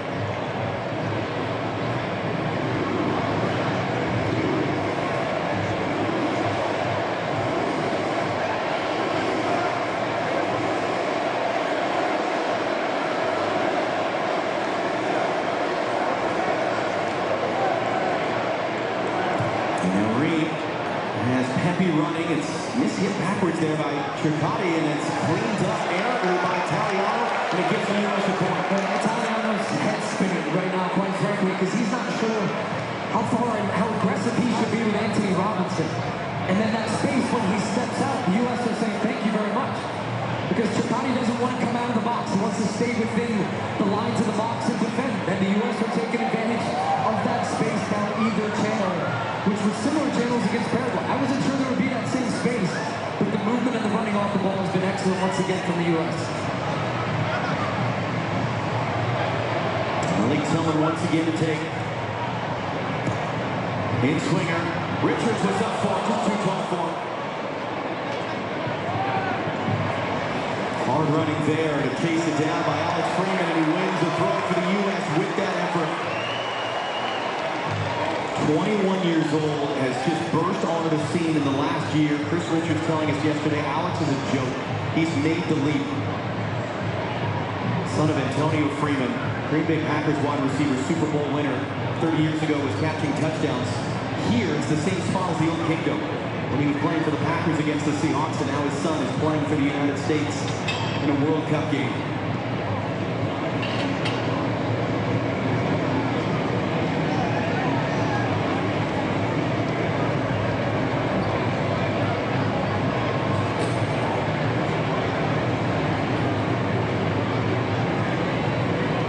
A couple options. Stallion able to hold it up. Tillman tripped up.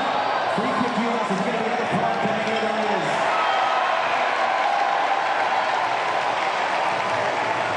Passing, movement, one touch, quick combinations. It's going to be so difficult all day long for it. But what a first touch from Tillman as well. I mean, to be able to shift his balance and momentum there just to take... It's like a cheese grater. Look at that. Just breaking down the side of his left leg there. Alessandro Tricati, 22-year-old, born in Italy, grew up in Australia. His dad was a professional player. Actually switched a couple years ago from playing for Italy to playing for the Socceroos, and now he joins Jordy Boss as being on yellow cards right now. Anthony Robinson, the ensuing free kick. Richard trying to get in there, and there was a foul as there's an Australian player down before it reached Richards.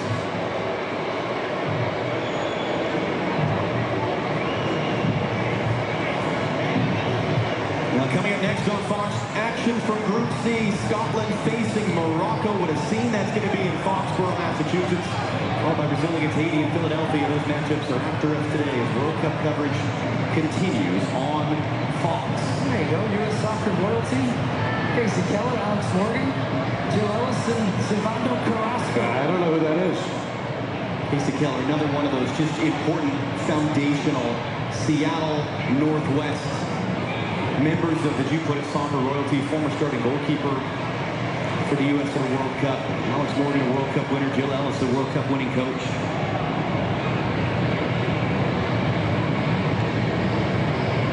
Tony Popovich right now had an unbeaten first year as Australia's coach until October, when they lost to the U.S. in a friendly. Again, we call them friendlies, old-fashioned term. Mauricio Pochettino really dislikes that term. Non-official matches. The U.S. came from behind in Denver to win that game. It was a nasty game. It was physical. This one has had moments of it. Death goes down. There was Okan Engslow there. And for what it's worth, that game, Christian Pulisic actually came off hurt midway through the first half. So it's not altogether different that the U.S. is playing without Pulisic today in the sense that they had to do the work without him in October. But these little plays will frustrate the opposition. As long as you can do it in the right way.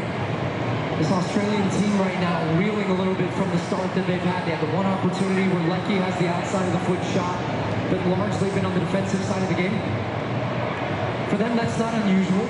But just the way the U.S. have been able to pin them down but still be dangerous. Oftentimes you see them sitting in a deep block and conceding shots from distance. A lot of times his test has just been electric all tournament long. Just try stuff. It's fun to watch, but more importantly, when it comes off, he breaks open the game. Love seeing him in this attacking position on the right. Now all the way out to the left. Good work by Italiano to not let him through that time. That was how the U.S. created that own goal. Robinson dumped off the ball off the... I mean, think about the U.S. does not have a shot on goal right now. They've not really created a ton of chances in 35 minutes, but one of the chances they did create ended up in the back of the net. Comes into Balogun. Can he get up to it? He can. Still full Balogun. Dancing. Loving it. Feeling it.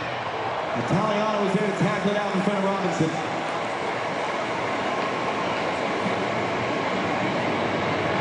And that's the big difference because Turkey couldn't find the back of the net with the chances they were creating.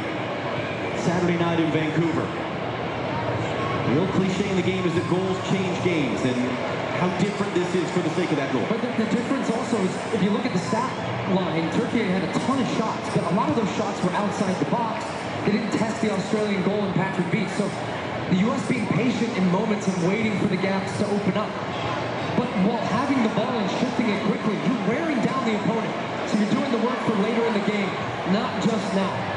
That's something to consider for the second half, and as this game goes on, the opposition tires. And this is something I have loved from this team.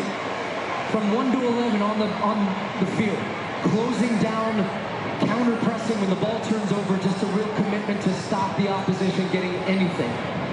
There's Malik Tillman there, German born and raised, son of an American serviceman. Serginho Dest out on the right, born and raised in the Netherlands. His dad, longtime member of the military who served in Vietnam. We mentioned Weston McKennie, who was born at Fort Lewis.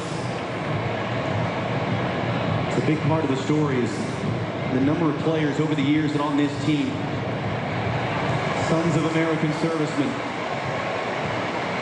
And whether raised in this country or not, in that case, they choose to play for the United States. And these guys are so dialed into this opportunity. The crowd in LA, the way the country's engaged. Great turn by Pepe. Flip Balogun now. Has Dest. Australia flooding numbers backwards, crossing in. Pepe rising up. Those big hairy suits aren't headed away. The Australians struggling to deal with it. Dest trying to get in. Scrambled out for a U.S. throw. Another good example. Instead of the ball turning over and retreating, no, put the pressure on. Well, the ball's in their box. Great recognition by Dest. It was his cross that was cleared away. Follows the ball in. And just a lot of panic at the back from Australia. As that ball's out, it will be an Australian throw.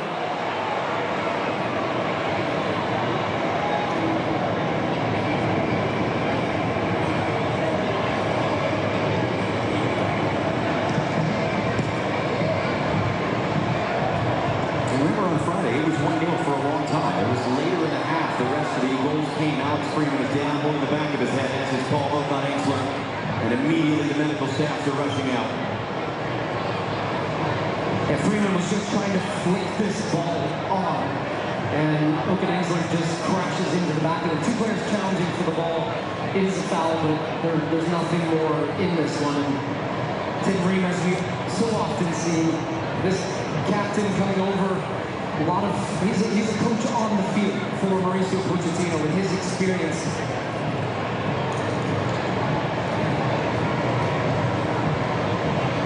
For the Australians as well to come over to their coach, Tony Popovich. And this is Chikati on the right side of Australia's defense. And I just even by his hand motions there, I think he said, look, when I have to step in with Balogun, it's leaving space in behind him. That's what I've seen him struggling with, that decision making. If I leave him, then he's wide open. If I go with him, I'm opening up space. And this was on the goal. This was Balogun running in behind him, gets in behind, squares the ball across. Suthar had to commit to the near post to try to block it. And then Will just puts it in. If he doesn't, Pepe's putting it in. So it's a tough spot for a defender, especially when you're going with that left foot there. It's hard to get your body turned and clear. Joyous scenes throughout the building. Here in Seattle, as Alex Freeman is sitting up now. Okan Ainsler is on his feet. There you see Freeman now. Being held back up to an isolation. Coming up the Lisa halftime show live here on Fox. Rob Stone and our crew of American soccer royalty. Down to our left. Great scenes pregame around their set out on the plaza on the north side of the stadium.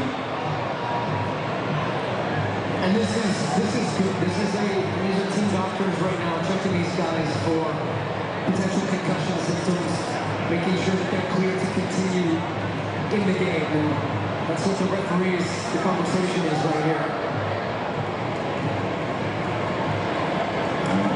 view of that. Chris Richards has run over to have a chat with Mauricio Pochettino.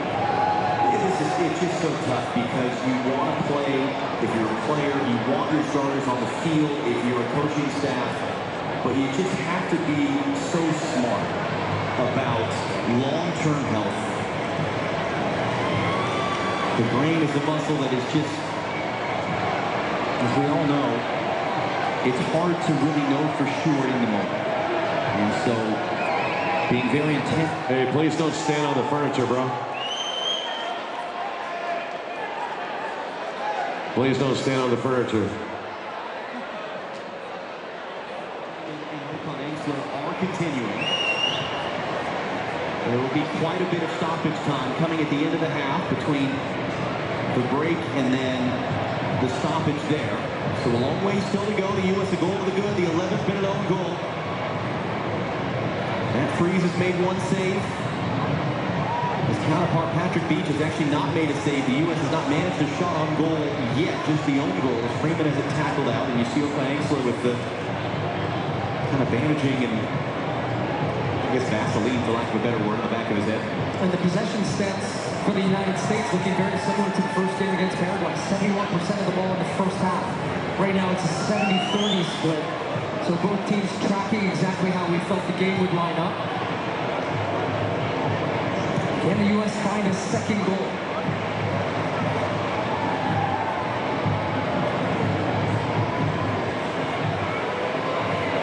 Austin McKinney, nice little move to get away. Underhit, trying to roll it in for Pepe. Good right back to him though. Here's McKinney. Look at all the yellow shirts in there though. Struggling to find a way to go. Freeman for Dent. Tillman's out on that side now. The nutmeg down. Couldn't get it back under control. Tillman not for the first time, working hard to win the ball back for the U.S. He's getting wrapped up. He's getting pulled down. Dent comes in. Referee looking at it. Free kick U.S. Wow. Man. But Serginho Dest brings the game to life with his skill as it comes wide. Little two-man game. You see how he's pulling on him? Fine. Man. And I thought perhaps a chance for a penalty there if Dest what's up with that? His legs and takes some of the contact. So very honest, because so often you see players, he got in there first, he touched the ball to the side, and I think if he just takes that contact from Burgess, that's a penalty. But he stays on his feet thinking he can get on the end of that one. Leads to the set piece. Robinson fizzing it back. Serginho Dest!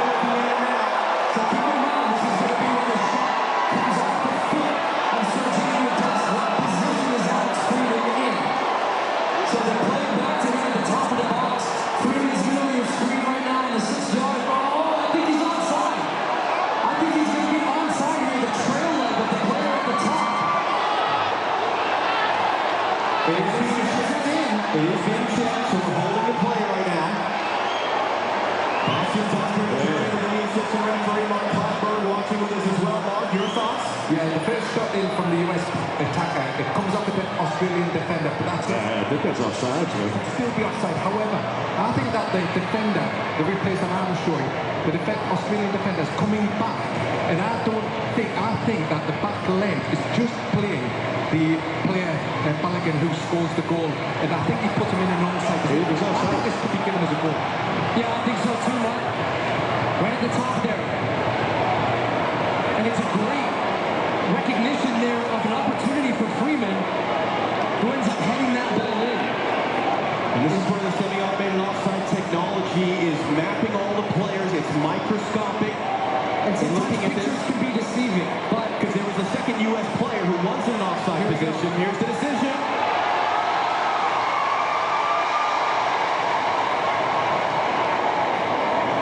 We'll wait for Felix Wagner. After factual review, the goal scorer was not in offside position.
He had an assist in game 1. He's got a goal in game 2.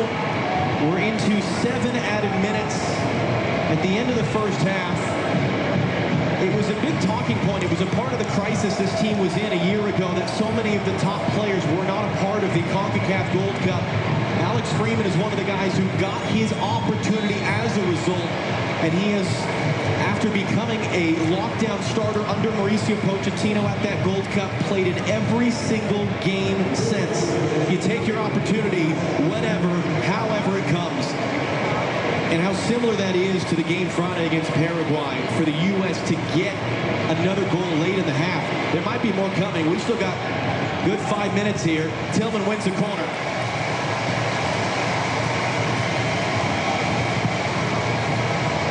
Look, I was told this crowd were the 12th man. I'm going to say they're the 12th, 13th, 14th man. I mean, the energy, the sound in this building from the moment this team walked out. In fact, yesterday, walking the streets, just such a buzz all tournament long. These U.S. fans are fired up, and quite frankly, for good reason. This team is delivering, and once again carrying a 2-goal lead right now. Tillman has Anthony Robinson a short option. Robinson runs away. Tillman hooks it in. Body's already down. Richards was rising up, and there was a foul there as the Australian defender went down. I think for copyright reasons, they're not allowed to say 12th man. They're the 12s. But I think in this context, so here's a look back at. Well, the U.S. recognizing also that Australia were very deep, and Dest was wide open at the top. So it actually wasn't even close in the end. And Alex Freeman, I do love that as that ball popped up, he turned so quickly to be there. Look, what a rise. You talked about it. Father, an NFL player, widely successful. He came up through the Orlando City Academy, made a move over to Spain, playing now in Villarreal, one of the best leagues in the world in Spanish La Liga. Has just become such a dependable player for Mauricio Pochettino. Well, that was misplayed there. Ream was a bit late. And the decision is going to go against Australia. Handball on Jordi Baz, who thought he was running through there.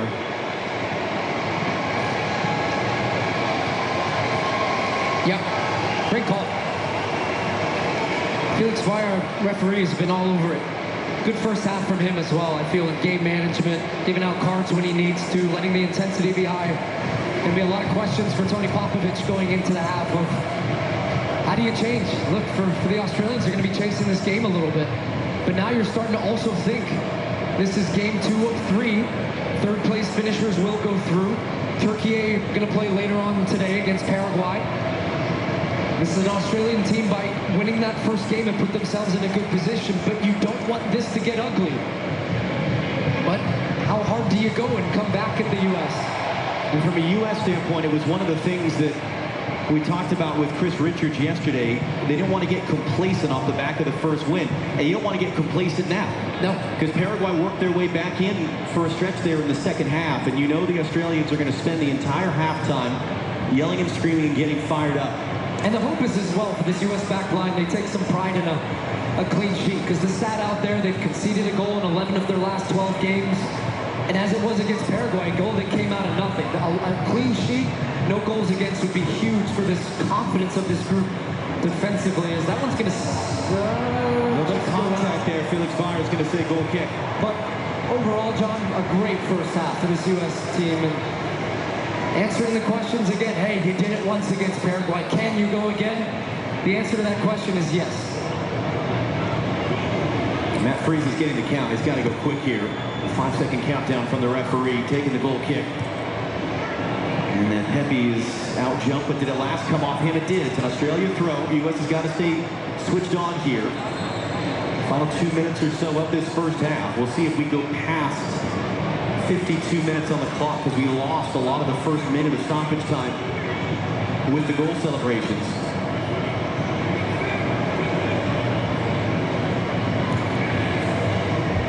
Ream, a strong header there.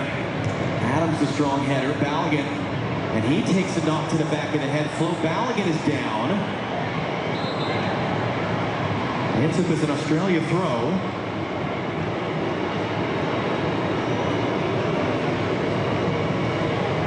Just caught the chin, it looked like, of big Harry Sutar, 6'6" Australian captain. So Maligan back on his feet. Australia with a throw. That's actually how they created their goal against the U.S. in the fall, was starting from a throw-in. Adams intercepts with Robinson's help. Tillman, nice little flick there. Pepe Ballion wants to run with it. Tillman, a lot of traffic, able to weave through it. Couldn't play the pass directly through. Austin McKinney is down in some pain. Freeman is driving forward. Freeman into the box. Inside Serginho. Too perfect. First save of the game, Patrick Beach. Dest is hungry for a goal. Great work from Alex Freeman. Look at all the yellow shirts he drags out of position. Now they have a 3v1. That opened up space for Serginho Dest, trying with the left foot to go to the far post. And Australia maybe trying to find something right at the end of the first half. Taliano weaving his way through. Back to the near side for Jordan Boss. Final seconds. Final play of the half. Dest can't make the tackle. Boss driving to the byline. Freeman is there, and it ends up just kind of petering out for a goal kick. And look at the entire U.S. bench right now. Every single player is up, celebrating that defensive effort.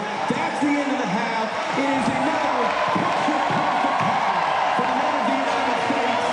The only one goal, the late one from Alex Freeman, which was given after video review.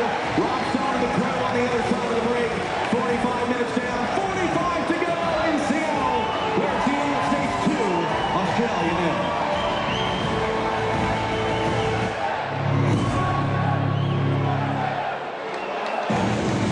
FIFA World Cup 2026 on Fox is sponsored by American.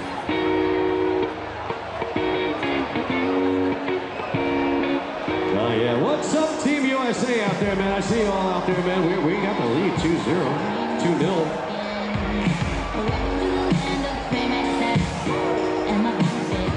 Very good to see you, man.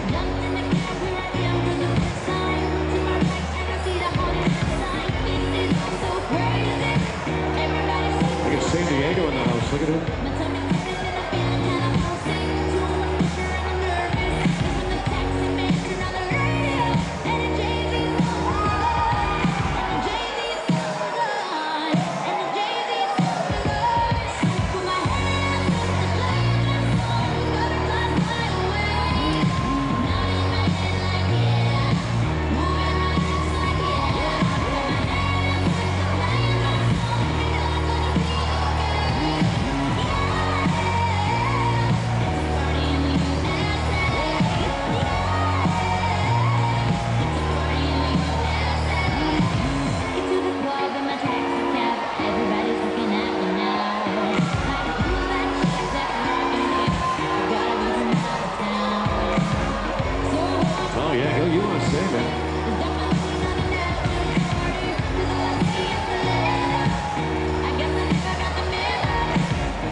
The Bumper Bunnies. Yeah, you almost can't see them. I don't think they're ever going to make it back upstairs, though.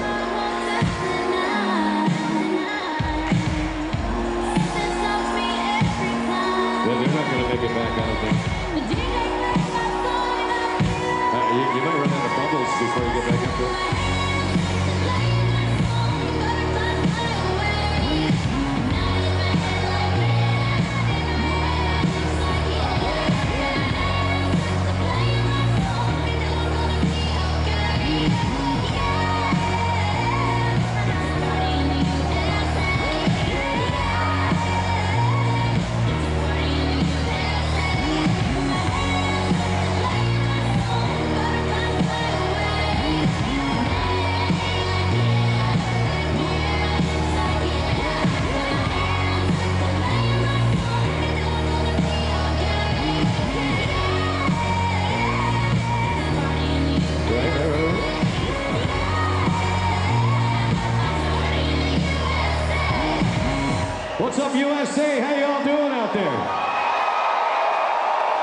All right, I just got one question for you all out there. Who would like to win $100? I got $100 right here.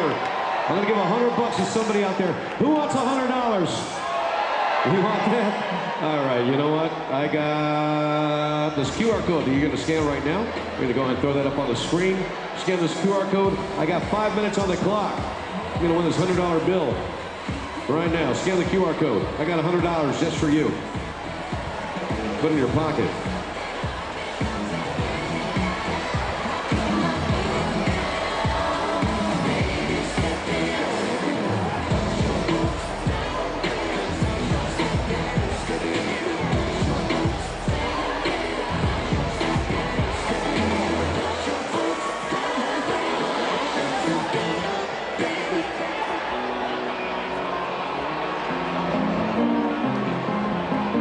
That's right now. Scan the QR code. You can win $100 cash.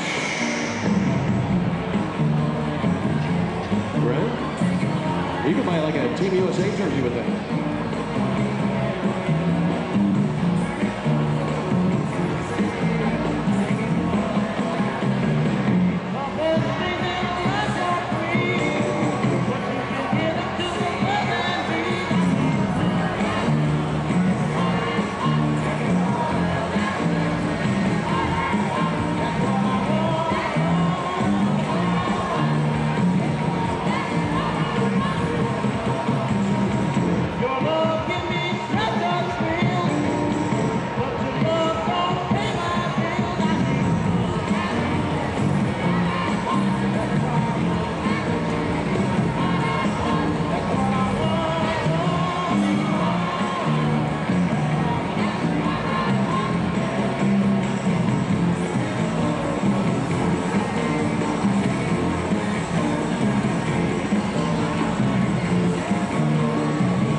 I got 3 minutes and a half out there. 3 minutes and a half. Scan the QR code. Well, I win this $100 bill right here. Look at that. Look at that. Look at that. Look at that.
Scan the QR code with this $100 bill that you see up there. Look at that. It's right here. It's right here. Look at that. It's real. Look at that. I'm touching it right now. I'm touching it for you.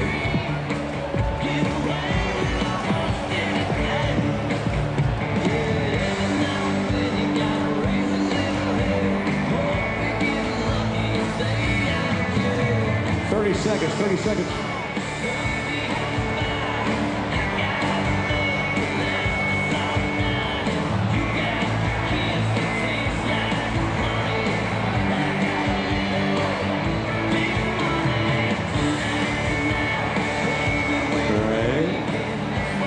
Seconds, 10 seconds.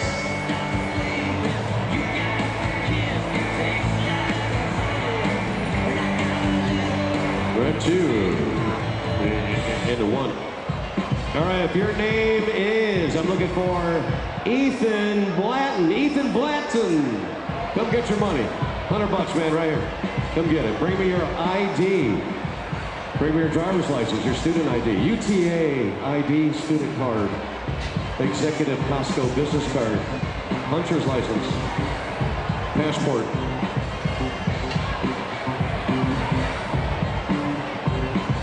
If you don't know where to go, ask someone who works here. Right? I'm the guy with the big head. That's what she said.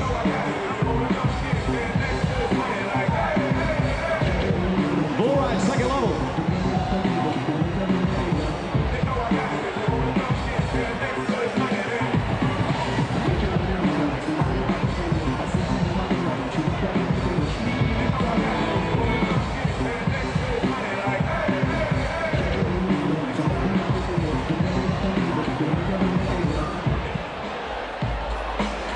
Well, where's Ethan? Ethan, come get your money. Where's Ethan at? Come get your money. Not you. Dude, I know your name is not Ethan just by looking at you.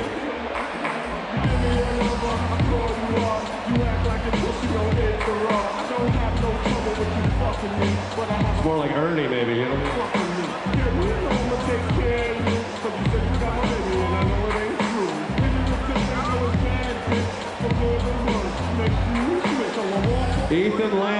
Ethan Lanton, L-A-N-T-O. Oh, Blanton, I'm sorry. I forgot the B. Blanton, Ethan Blanton. There he is.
just got 3 things to say.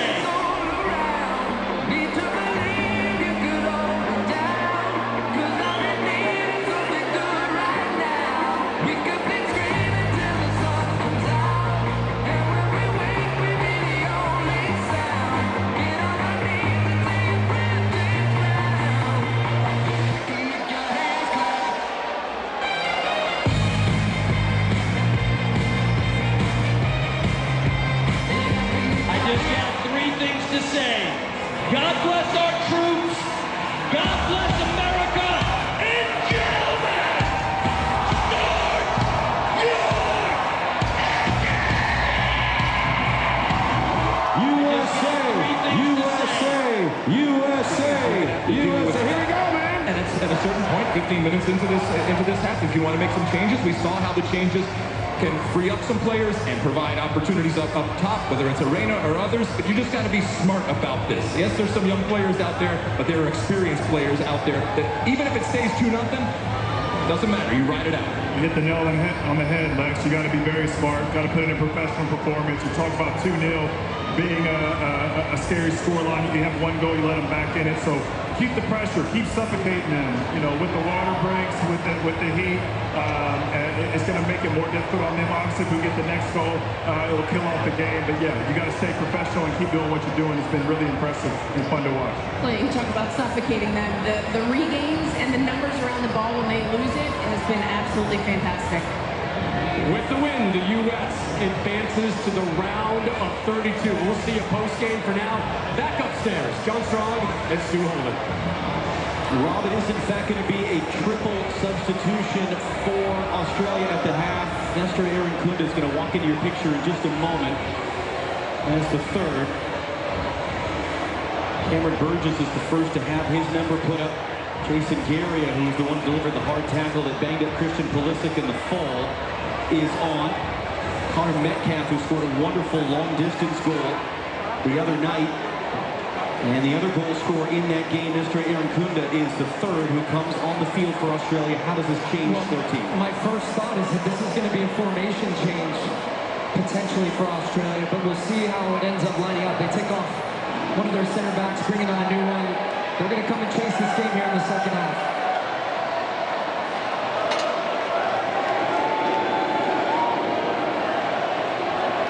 In the second half of the glorious sunshine, a rocking Seattle Stadium, which is underway. So 3 changes, maybe not, 2. Okay, let's start with why is the U.S. on the opening kickoff of the half kicking the ball out of bounds? So the reason you do this from a U.S. perspective, or if they do it again, yeah, you're dumping it down into the opponent's half. Out of bounds, not ideal if that, oh wow, that's about perfect. Right down into the corner. They're going to take it by the corner flag. Couldn't get any better. So now what you want is you've got the team with a throw-in. You squeeze up, as you'll see once we pan out to the wide look here, to put a team instantly under pressure. And something Carly was just talking about, the regains. The U.S. like the game being played in Australia's defensive half. You want to squeeze them. Now you're on the run. This is where they are so dangerous, but Anthony Robinson's there first. But that's why teams do that. That's how this U.S. team wants to play. They want to be aggressive, and they want to make sure that they play in Australia deep in their own half. All right, so how does this look different as you're getting a sense of it now for Australia with the subs? So it's going to be interesting, the in and out of possession. Looks like more of a 5-2-3 with Italiano pressing up high. The other thing is they are pressing up, so I think Australia now trying to work on some regains. That should, in theory, open up some space for the U.S. in some transitions if they can play through that initial press. But these first 10 minutes are huge to make sure the U.S. do not concede anything here. Hayden O'Neill of New York City FC and MLS battling with Anthony Robinson. Goal kick is the decision, and the U.S. were furious because they thought they should have had a free kick at midfield at the beginning of that sequence anyway. But they've released a defensive player from their defensive structure to go and press the U.S. higher to try to limit some of that numbers advantage that the U.S. had in their build-out. U.S. unchanged. You saw Christian Pulisic there. He's sitting on the bench. He's not going to play today. The calf injury he picked up really in practice, actually, in the days before the Paraguay game, and despite all the hard work, could not get it to recover enough to be able to play. The hope is he'll be available Thursday night in L.A. for the group stage finale against Turkey, which, as it stands, not to say it doesn't matter, of course, but the U.S. as it stands are clinching a spot in the next round with a win. Could potentially, based on what happens later tonight in the other game of the group between Turkey and Paraguay, know for sure that they're winning the group by the end of the night, as Flo Balogun is fouled. It'll be late tonight in Santa Clara, California, the South Bay area. Referee of that game, by the way, Yvonne Bartone of El Salvador. And if you know that name at all, you know, expect some chaos. Those are two teams that are coming off a loss in the opener, have been roundly criticized in their home countries by their media, are under an immense amount of pressure to bounce back with a win, and really each team needs a win. A tie keeps each alive, but doesn't really do them a whole ton of good. So that's going to be a wild one late tonight.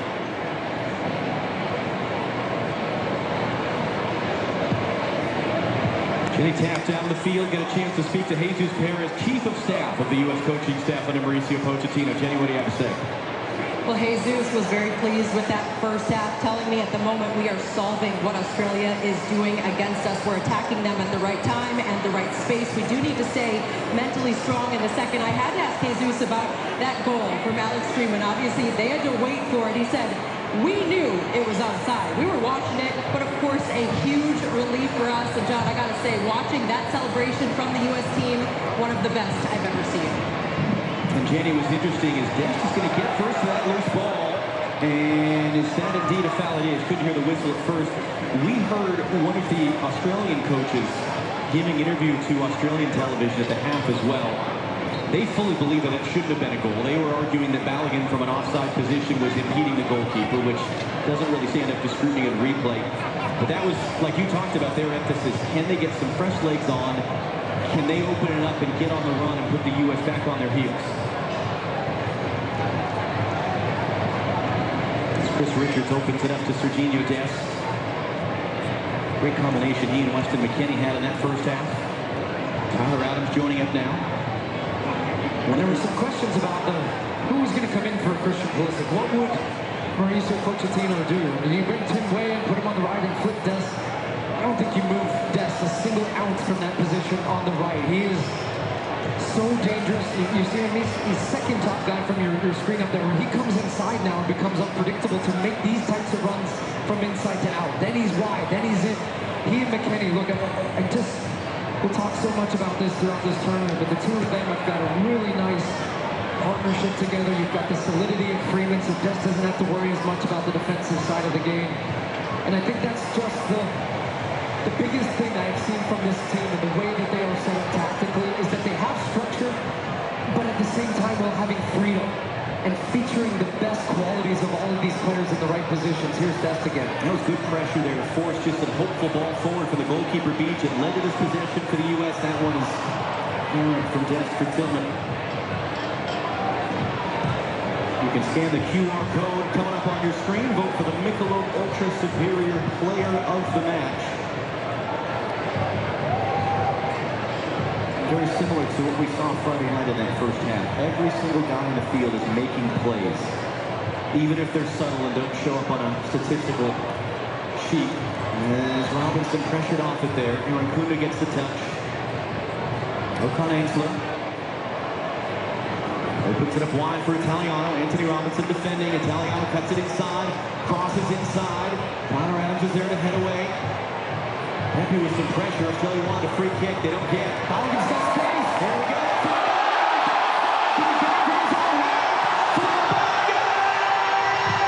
Blocked, ends up out for a corner. Gets caught under his feet. He's trying to look up and see where Beach is. The space was there. This is Wild Australia, an example. They're trying to push and find a goal, but then they leave themselves exposed at the back. First touch is good, but that touch right there, the second one, gets caught under his feet as he's trying to separate to give him room for the strike, and then ends up being a great challenge from Chikati at the end to put off Flo Balogun as he was looking for his third goal of the tournament, and certainly would want that one back. And he probably will get that one back if this game will continue in that way. He's going to have room to run in behind this Australian defense. The Australians would not have been happy had that ended up in the back of the net with the amount of shirt that he added the defender. They would have been really upset about that. Here comes the fourth quarter of the game. Sent into a great spot. The second man there, that was Sherpati, couldn't get up to it, was able to clear. Tillman takes the bump, trying to control a bouncing ball. Irankunda brings it down. Alex Freeman is there to intercept the outlet pass. And Tim Reed, veteran savvy, extending by a week his own record as the oldest man to play in a World Cup game for the U.S. Just slows it down, settles it down.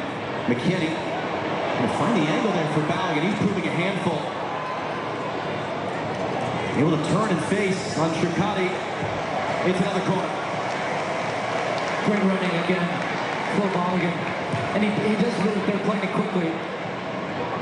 He pins his defender really well and uses his body to shield and make sure that they can't come across and win the ball, drives his team down, wins that corner, which the U.S. took short. Tillman, do it again.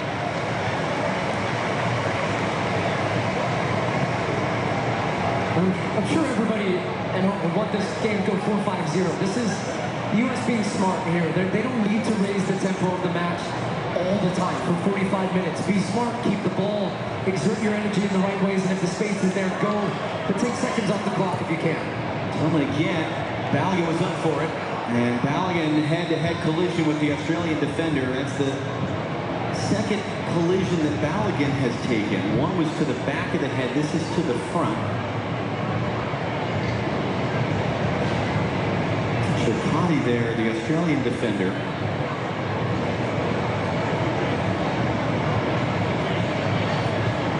And the medical staffs will not come running out. Trinity Robin, who we saw pregame among the luminaries and celebrities here in Seattle. Who doesn't want to be a part of this bandwagon right now? It's a good step meanwhile off the ball. The U.S. has won it back high at the field as Jonathan Lynch is watching. What's the famous beastquake? They actually do have seismometers, is that what you call it? I'll look it up later. But yeah, I'm getting a thumbs up in the booth. All right. To measure, like you would an earthquake, the shaking of the building. And we had two big roars and big shakes here today. Freeman lifts it forward. McKennie brings it down. It'll be an Australia throw.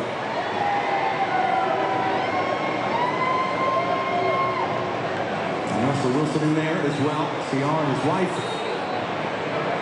Wilson is, among other things, a part owner of the Seattle Culture references are much better today. You know, we didn't Don't jinx us, man.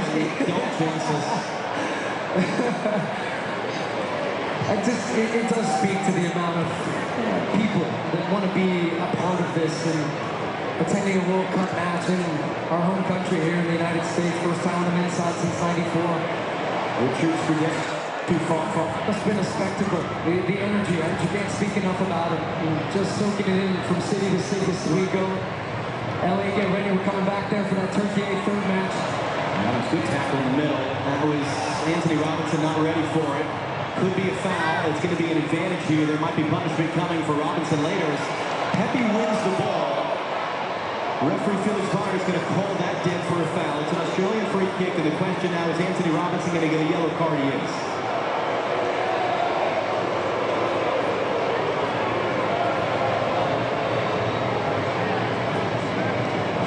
This was not the foul that led to the yellow card. This was the second one, which I actually felt was a clean challenge from Pepe, but that was brought back, which actually ended up stopping the advantage. This was the tackle, yeah, pretty clear. Anthony Robinson trying to step across with his right foot.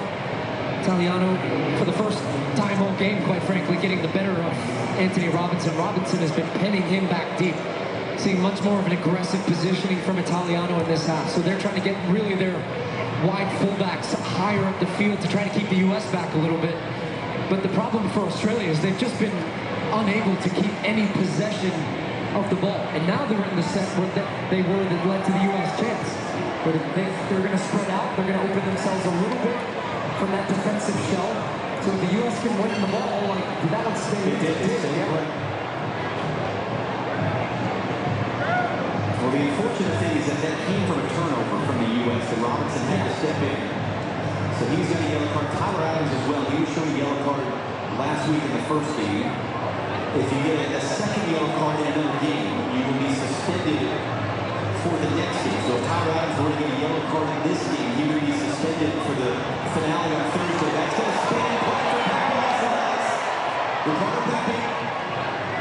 And Tillman. That was Anthony Robinson. But that yellow card accumulation is wiped out at the end of the group stage, and then wiped out again at the end of the quarterfinal.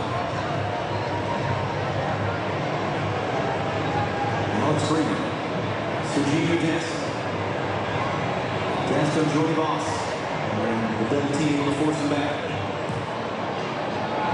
Tillman, early touch in. Weston McKinney wasn't quite ready for it. Fans on the downstream corner. Referees disagree.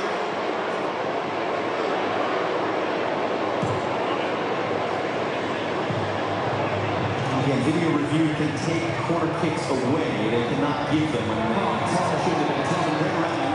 Actually should have been foul, honestly. But this reminds me of the night Tillman we saw during the Gold Cup for the USA. He's so smooth on the ball. He just glides around the field. He's such a tempo player, so creative. But his work rate is so impressive off the ball. That's just why the U.S. has been successful defensively. Press from the front makes the guys' jobs behind you easier.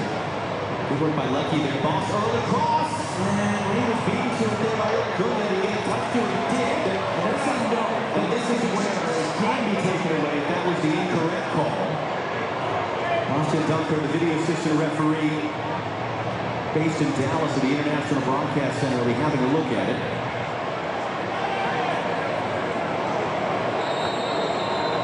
And it has indeed been changed. So there's Aaron Kunda coming across. When a player is that adamant, normally you believe them for something like that. Really? So if you just yell loudly, we should believe the players more? And if it's not, you still try anyways. That's the nature of us players. But it's interesting because number 10 Ream at one point was shown a yellow in that first game. Ended up being taken away. Matthew Leckie is down in pain. 35-year-old, long-time veteran of this Australian team. His fourth World Cup. No one expected him to be here at a fourth World Cup. He had a series of injuries. After the last one in Qatar, it's been 2 years since he'd been called into Australia. When he was brought back in the last few months, and Tony Popovich saying just what a terrific job Leckie has done as a 35-year-old to have the second wind of his career and get back to this moment. And now he's getting stretched out. Australia have made 3 subs already of the available 5. It's a chance for the U.S. We're a little bit shy of the second half drinks break, as they call it in Australia, from a cricket standpoint.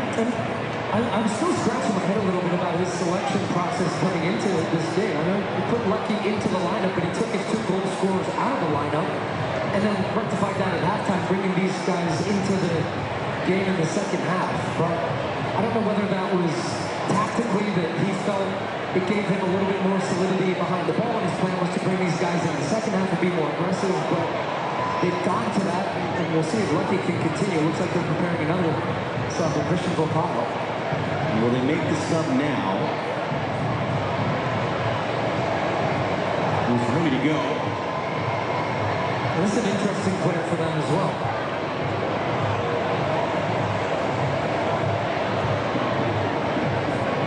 They will make the substitution now. That's 4 out of 5 for Australia. And Volpano, another born in Australia, Italian parents, was playing for Italy's youth national teams and just made a switch 3 weeks ago to play for Australia. And that's his World Cup debut now on the field for the banged-up Matthew Leckie. Yeah, just his second appearance for Australia, but he is a player that is very dangerous, 1v1, creative type of players.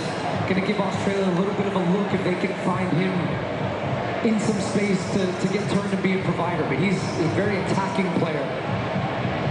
He's going to sneak in between defenders to bring that ball down in the air. Weston McKinney, great ball. Adams beaten to that in the middle by Metcalf. Now they're trying to get Aaron Kunda on the run. Richards just trying to play the angles. Aaron Kunda doesn't have much support. Waiting for that support for his backward shot is blasted over.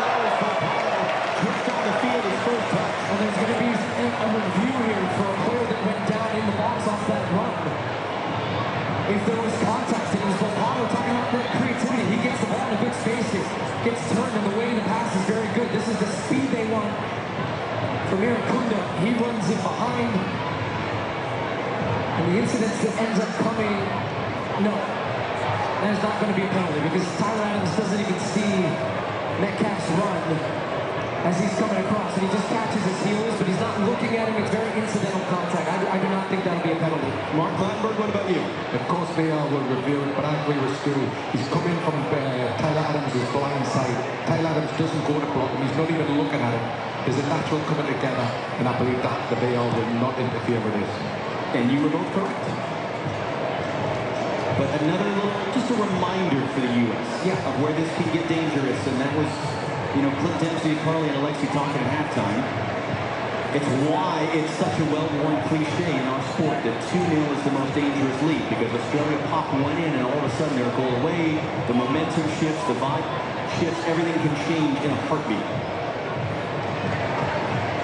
And it'll be interesting to see how Mauricio Pochettino manages his bench here. And I think potentially looking to give his team a little bit of a lift in energy and guys off the bench that will be key. And right on cue, the crowd recognizing they want to give the team a lift.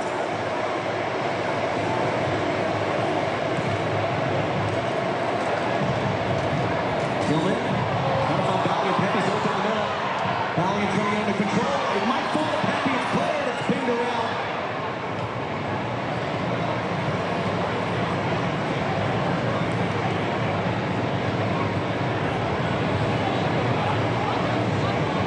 Great little feint turn there by Hayden O'Neill. Now Australia getting out on the run. Good work by Weston McKennie tracking back to slow boss. Force the Socceroos back. And minor later tonight on FS1, the other two teams in this group, Turkey against Paraguay in the South Bay area, Santa Clara, California. Coverage begins at 10:30 Eastern, 7:30 in the evening tonight here on the West Coast on FS1. I'm just wondering if Mauricio Pochettino would be thinking about bringing on an extra midfielder to beef up his midfield and counteract some of the changes Australia made. That was almost even Kuma for bases right. Yeah. And you can hear a little bit of uneasiness right now. That Free's barking at his back line. I just think when you play the two strikers, you've got the two goals. It's not that you're going defensive by taking a striker off. You're just giving your midfield a little bit more dynamism and matching that extra man that Australia had now and solving some of these situations pressure-wise. Because you have to keep it against the back player. You're struggling to play out of the back left. What if I take the ball? It's over again. Here he comes in the air. Try to lay off for Paul. Metcalf wants it. Metcalf has it. And you need somebody to up against the ball on the ball to help in the build-up. You will struggle to clear the lines. Richards wants it away. Adams puts it away. He had time and space, but just because of the pressure, you don't want to take any chances. End up getting some good pressure on the shot at the top of the box. Tillman, great work to win the ball. Rides the challenge. Tapped it away from behind. No foul by Italiano. Because it was the Australian fans behind Freeze's goal who were roaring after that one. Freeze. Gotta be careful. Richards. Contact there on Miracunda. Australian bench is going ballistic right now. Austin Donker, very experienced VAR. We'll have a look at this behind the play. But it's getting a little bit dangerous there at the back for the U.S. Valiant keeps it in play. Wins a throw. And now we find out whether anything is coming from that. And it looks like Fitzfire has waved his arms and waved it off. No, it's not enough. And Miracunda's not getting to that ball anyways. But Chris Richards using his body, but shoulder to shoulder, gets across from there. But I'm curious now, how do you guys respond here in this moment? Australia's pushing, they're building momentum, they're buzzing around the field. Heard so much about this team being more mature from 4 years ago. Handling the emotion of it, but also at times, put your foot on it, calm the game down. You don't want to get sucked into this type of game when you got 2-0 lead. Great tackle by Weston McKennie there. We're about a minute or so away from the second half break. Might be coming at a good time for the U.S. And that's something Tyler Adams there in the ball said it was last week in Orange County. We now have seen everything we need to see in a World Cup because we lived it 4 years ago.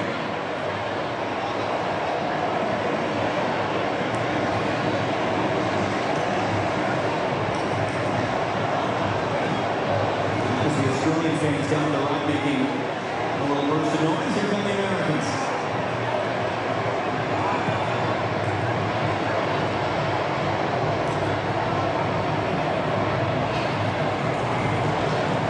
Freeman wants it. And this is on too late. And Adams takes a shove there from Volpato. And that's part of it. It'll start to pop back up. Freeman from Dest, and they'll cycle it around. A handful of U.S. players getting loose right now. Still yet to make a substitution. Australia just one remaining sub in this game.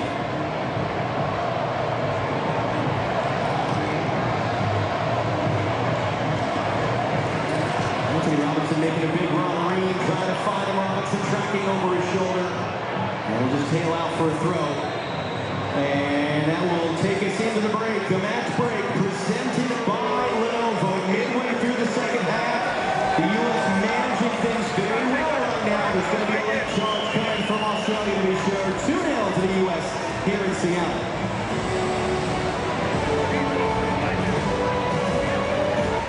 Okay, here's the deal.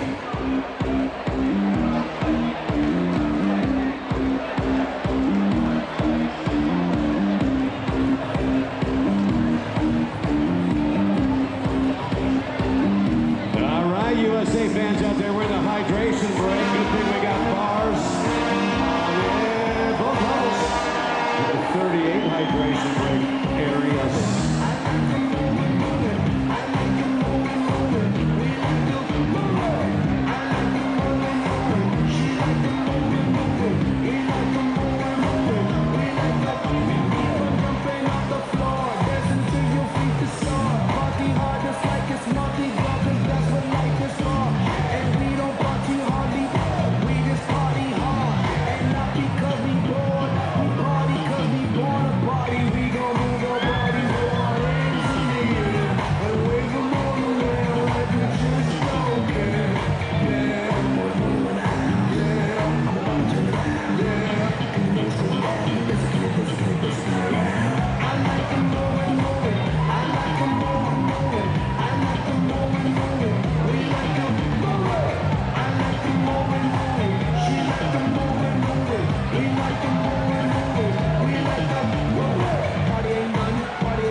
It gets really interesting. The goal for the U.S. now is to keep the pressure on a little bit. I think they can be a little bit more aggressive with some of their passing still.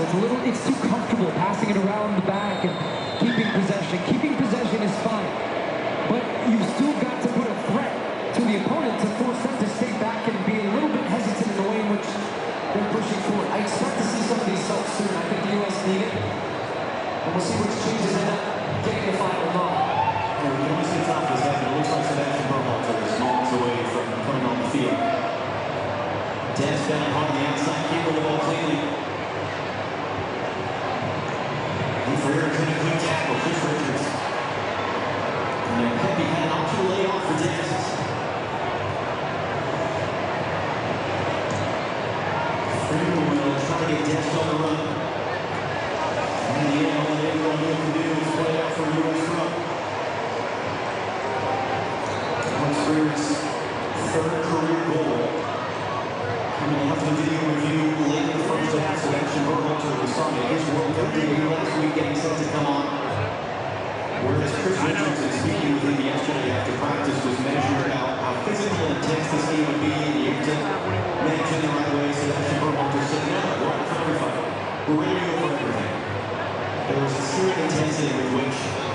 key plays.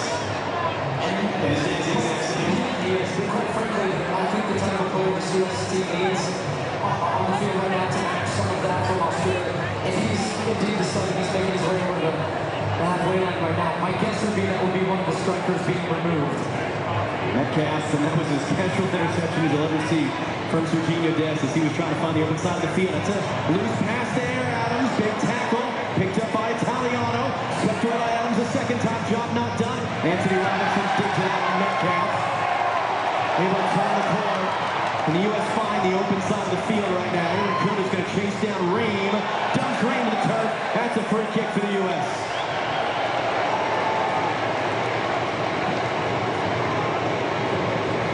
18-year age difference between those two gentlemen coming together there. Yeah, but the Aussies are hunting the ball now. They coming in strong and also late, as you can see the foul there on Tim Ream. Berhalter's ready. And they've been having a hard time with that electronic board all day today. After Aaron Kuhn became Australia's youngest ever World Cup goal scorer last week. To get him going, it'll be Ricardo Pepi taking off for Berhalter.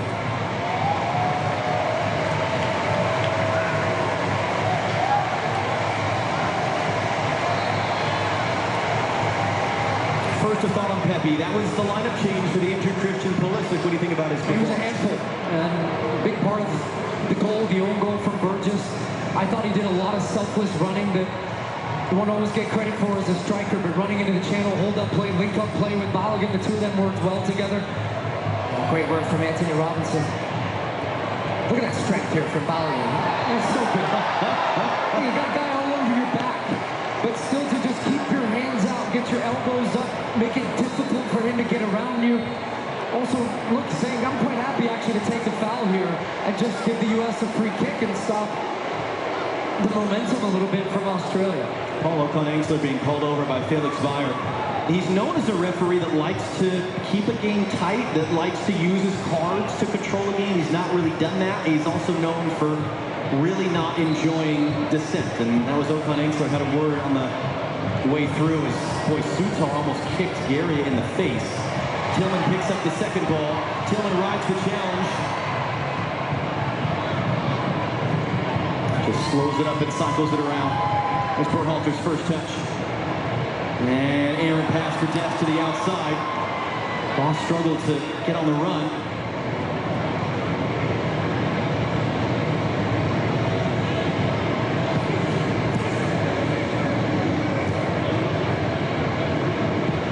O'Neal just threaded that through for Metcalf. Now Italiano. Anthony Robinson waiting for him. A little bit of space here for Metcalf.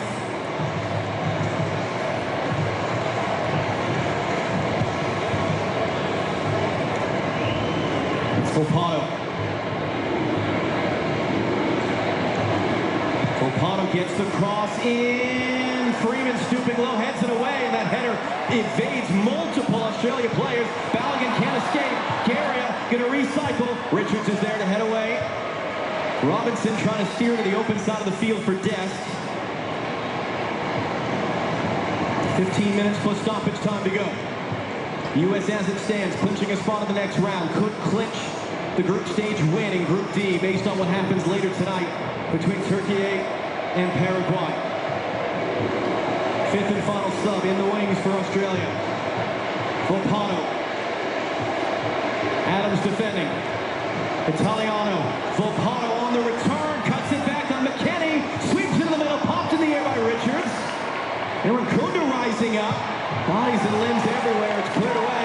Yeah, I've seen some tired legs from the U.S. out there right now, not following the runners. They're going to hold this one to make the sub. Australia wanted to go quickly. They're also, I would imagine, going to check something in this sequence. Doctor wants an extra moment to take a look in here. So it hits his hands, but that's not a penalty. And you can see Felix Weyer, the referee, to the right. He sees it pretty clearly. And the reason it's not is, look, they're both challenging for the ball. There's not an unnatural movement from his hand up to the ball. The ball doesn't move because of that. I don't think this will be anything from a handball perspective. Paul O'Connor will be replaced here. And once a sub happens, that means that that has indeed been checked and cleared. Fifth and final sub for the Socceroos. Jackson Irvine, another long-time veteran, 33-year-old at his third World Cup. And then contact off the ball. Christian Volpato goes down. Anthony Robinson, who's on a yellow card, certainly seems unimpressed with Volpato's going to ground. Volpato's been a nuisance since coming into the game. You see his creativity. He's a difference maker for Australia. Let's see what happened off the ball down to our right. And that sign there says nothing in it from the referee. So that's being communicated via the VAR. So he initiates it. And then look, the left arm comes up from Robinson. And he's trying to bait Anthony Robinson into getting a yellow card. When you look at it as a part of the game, I like what you have VAR in these moments that would not allow this to end up being something that would be whistled or Robinson would be punished. But if I'm Pochettino, I'm thinking about Robinson right now on a yellow and under pressure that maybe he's the guy you would bring out of the game. Austin Trusty and Joe Scally are prepared to enter at the next opportunity for the U.S. And they're going to set up here. This is one of the weapons they have. Alessandro Cercati has a long throw in him. And he's going to come across from one side of the field to the other to take this long throw. Everyone back to defend in the box for the United States. Got to be aware of the second ball. Comes backwards and short. O'Neal will return. Cercati blocked by Balogun.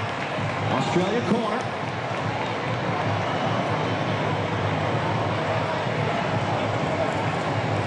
If you've talked about it, I mean, these moments are so significant. You're 2-0 right now. Don't even let Australia get in shouting distance.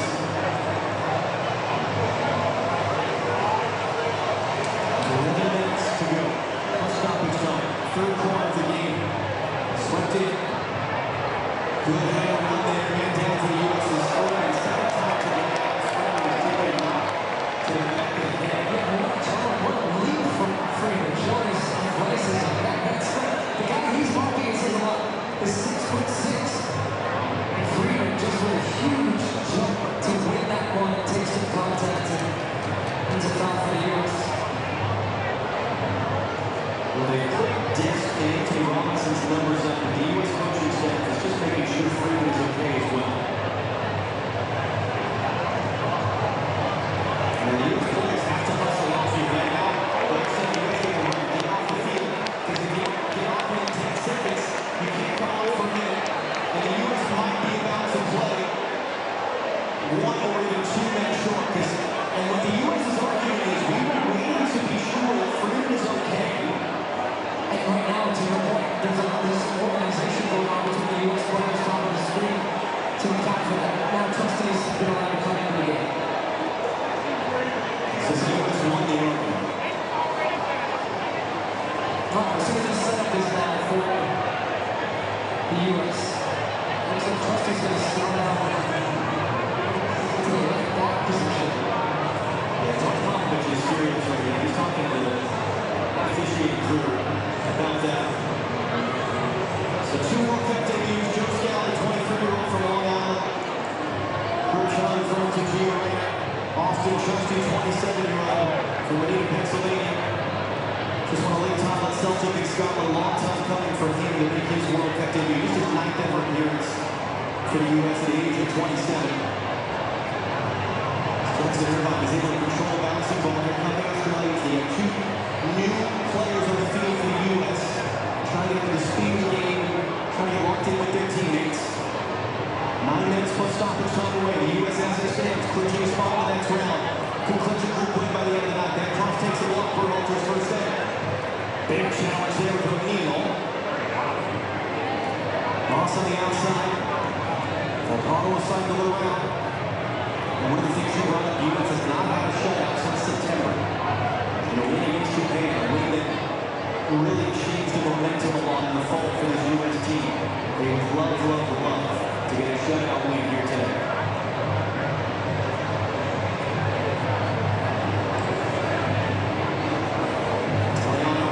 Irvine trying to sneak in. Cross by Metcalf will spin all the way through. And a good shot for someone who is really good to line up on the bottom. And beyond just the not conceding a goal, I do think it's important for the psychology of this this group to know that they can go through stretches of the game we haven't seen it. It's not been the best in second half, but it's been fun. They've limited Australia to not many dangerous opportunities. And as this tournament goes on, the games are going to get harder. The US team are just, they're not going to be able to attack all the time, all the game. I do think right now for this group, they've got to dig deep, and this is a test of their mentality. They've got to still find a way to keep the ball in Australia back. But we didn't expect this Australian team to go down without a fight. But you can see that one goal, and then it becomes a very, very worthy finish to the game. It's a word you hear a lot in this sport, suffer. It's something that the best teams do. They know how to suffer and work and grind in situations exactly like this. Nice little combination, and the cross to the top. Just on his first touch over the top of the box. There's a loose touch by Trapani's 12 pass. Man goes down for Australia. Still it's not clear. They're calling the field. VAR, have a look at that one. Volpato trying to weave his way around. Italiano crossing in. Reed stabs away. Freeman a slice touch. Balliet. Can they get on the run? Can they just get rid of it right now? It's right back into Irvine. Irvine on a return from O'Neal. Richards all the way out to defend. Corner kick Australia. And again, the waving arm signal from Felix Fodder. Nothing in this to merit a penalty. First challenge is good. Ball bounces. No, it actually went through the legs of Richards and put that in the box. And you can see pretty clearly, Richards gets all of the ball before Kupna goes down. And anytime his body goes down in the box, you start getting a little nervous. They of course go to appeal for it, but it's a corner. It's an outswinger. It's too tall for Weston McKennie. Italiano on the other side, driving to the bottom line. It's a touch off McKennie. It's into a dangerous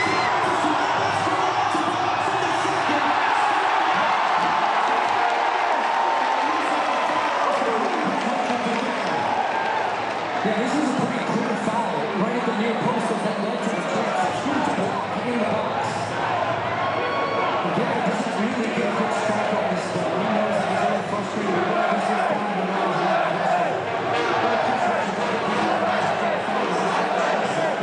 I can't hear you.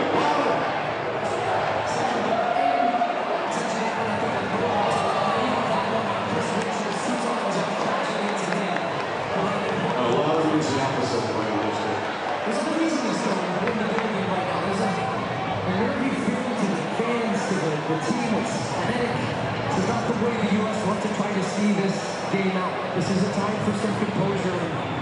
Then dig deep, as you said.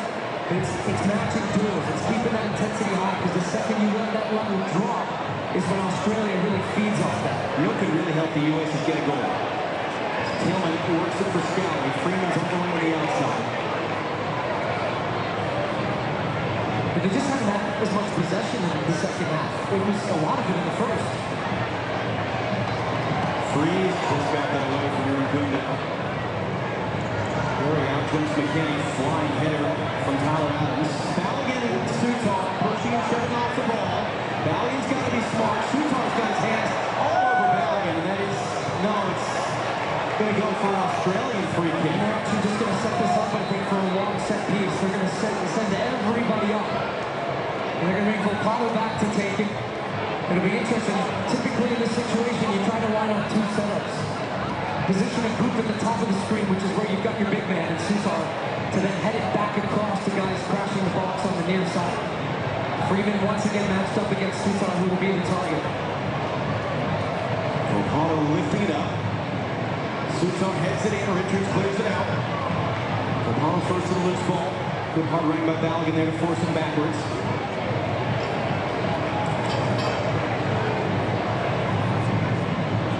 Volpato rolls it forward for Irvine. Trying to return. Enough of a touch there. Oh, it's going to be whipped back in across. Chris Richards wins the header. Second ball in the stands.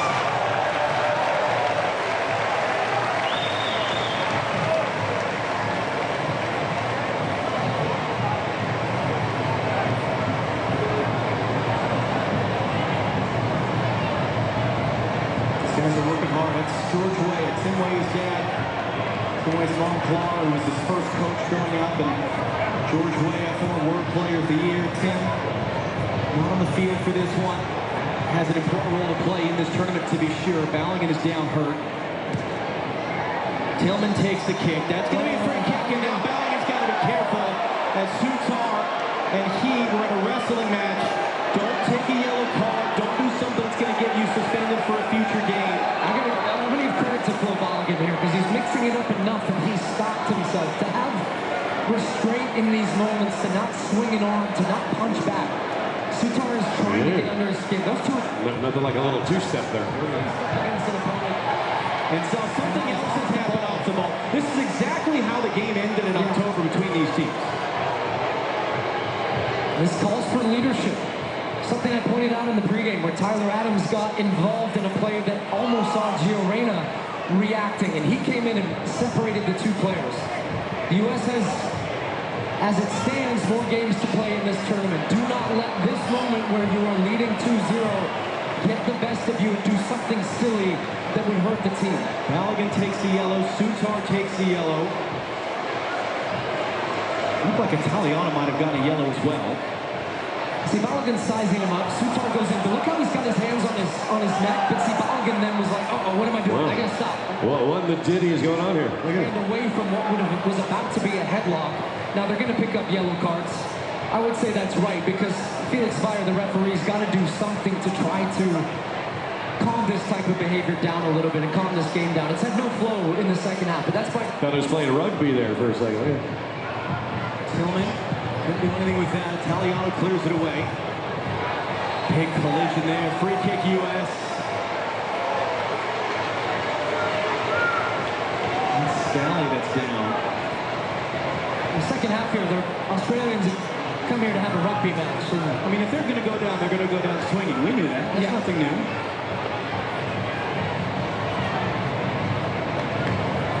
That's more Australian rules football, I would say, than rugby. It's fair. Both. And here's the other part of the advantage of this situation. Balogun gets a yellow, but you've clinched the win. You could just not play him in the third game, and that yellow card is taken off the record, and you don't have an accumulation issue with him going forward. Tillman's touch. Austin Trusty wins the corner as he's making his World Cup debut.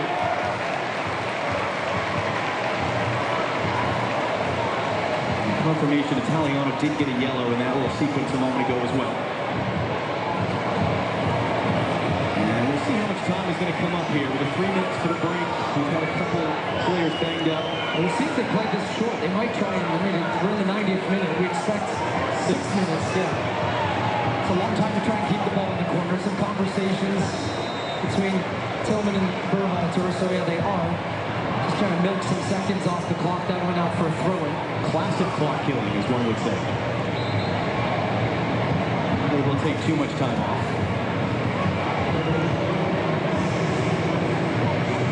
Berhalter rising up to win the header. Tillman unable to get to the second ball. Berhalter just... If there's anybody who loves this type of game, it's Sebastian Berhalter. You can tell in his body language. Australia walked the ball up 10 yards before taking the throw. Trusty takes a shove in the back. Volpato, pass one. McKenny can't get there. Trusty from behind. Aaron Cook keeps it in play. Italiano. Is that a deflection or a miss hit? And ball is 6 minutes. Spun out. It is out of play. It is a goal kick.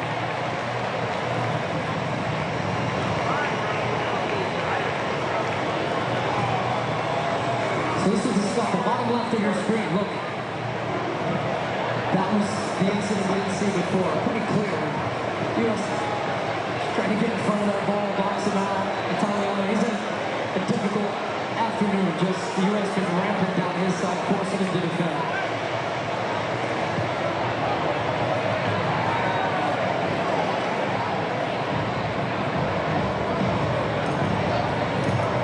And that's how it looks. As it stands, the U.S. clinching a spot in the next round. They could clinch first place in the group, and that would allow them to stay on the West Coast in the knockout stage. That would mean Bay Area round of 32. It would mean Seattle round of 16. It would mean LA quarterfinal if they can get there. There is a big difference too, winning the group and being second in the group for the type of opponents you get, in addition to the amount of travel. It's going to find Balogun.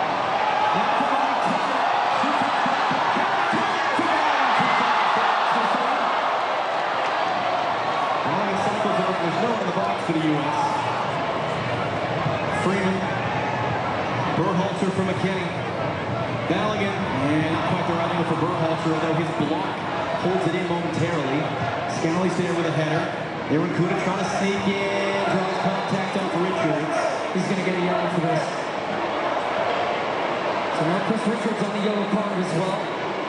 Coming across though, this is a smart foul. This is textbook tactical foul. Aaron Kuna with his speed, you don't want to just even open the door of doubt and just cleans him out, but in a slightly innocuous way. But the reason yellow is the referees. He actually had a little trip. He's getting stretched off right now with maybe a little bit of cramp. And then the hope is it's cramping and nothing more, because it was an awkward. Yeah, you can't expect him to give the yellow to Chris Richards. It's something we don't really talk about a lot, but the fitness levels these referees have to have.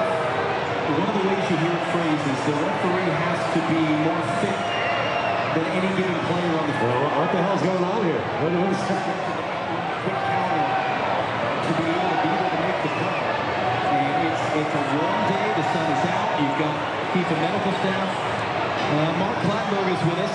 Yeah, someone give that guy a banana. I don't know what's going on, man. See this, but I mean, this is just as much as it is for the players. Throw orange at him, come on. It certainly is, and it's happened to them many times in games where probably you haven't got the fluid on, and therefore you can't open. It's interesting.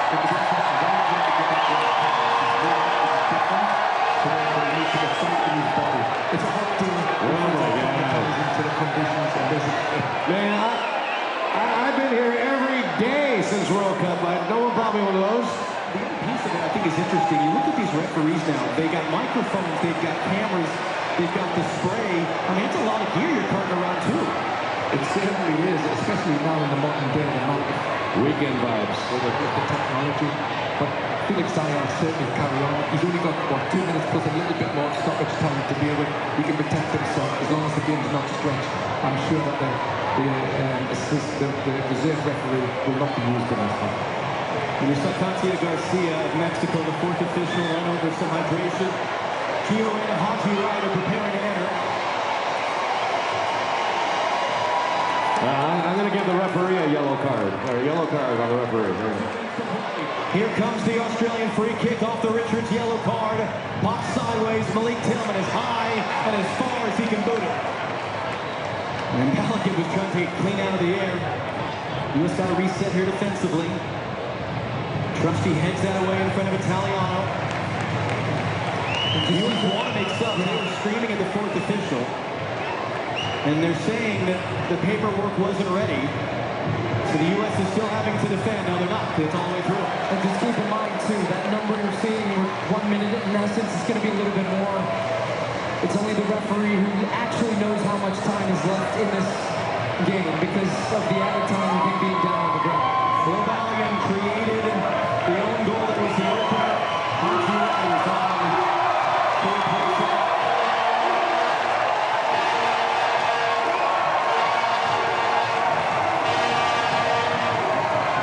And Weston McKinney will get his curtain card replaced.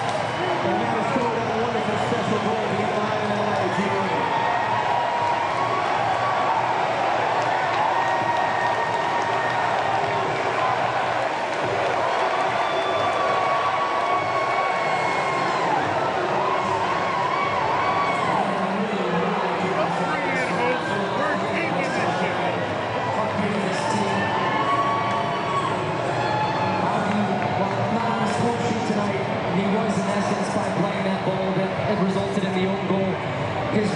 I've just said time after time about the running of the strikers from the U.S. that really helped open up the game. They've still got a job to do, though, to finish this game off.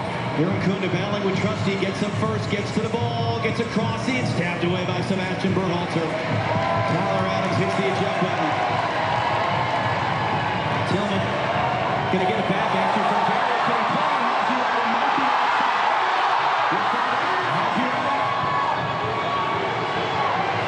walking his way through. Shaw's block flag comes up for offside anyway, but he milked a few more seconds off the clock.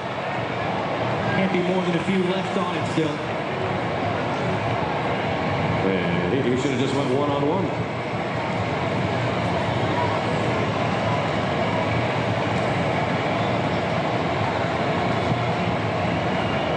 He sends it long. Still time enough. Tim Kareem with the second header. Irvine just hooks it blindly over his head. On the bounce all the way through. Perfect day. Perfect atmosphere. Seconds away from a perfect result.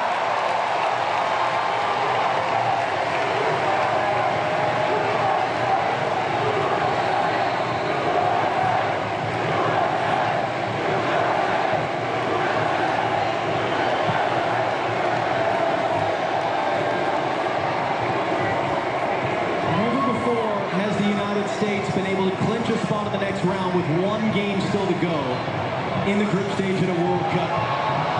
Malik Tillman called an exclamation point. Hossie not going to get that. And just kind of battling Chircotti to the loose ball. That's the end.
Jeremiah, so more tonight.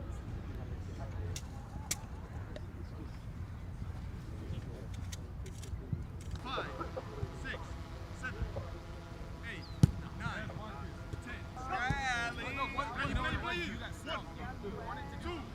I'm trying hard not to get in the way.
Rising up to win the header, unable to get to the second ball. Berhalter just, if there's anybody who loves this type of game, it's Sebastian Berhalter. You can tell with his body language. Australia walked the ball up 10 yards before taking the throw. Trusty takes a shove in the back. Volpato, pass one, McKenny can't get there. Trusty from behind, Aaron Cook keeps it in play. Italiano, is there a deflection or a miss hit? That ball is 6 minutes. Spun out. It is out of play. It is a goal kick.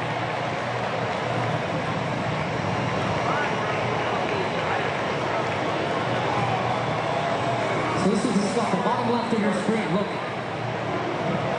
that was the incident we didn't see before. Pretty clear. U.S. trying to get in front of that ball, box him out. Italiano, he's in a difficult afternoon. Just the U.S. been rampant down his side, forcing him to defend.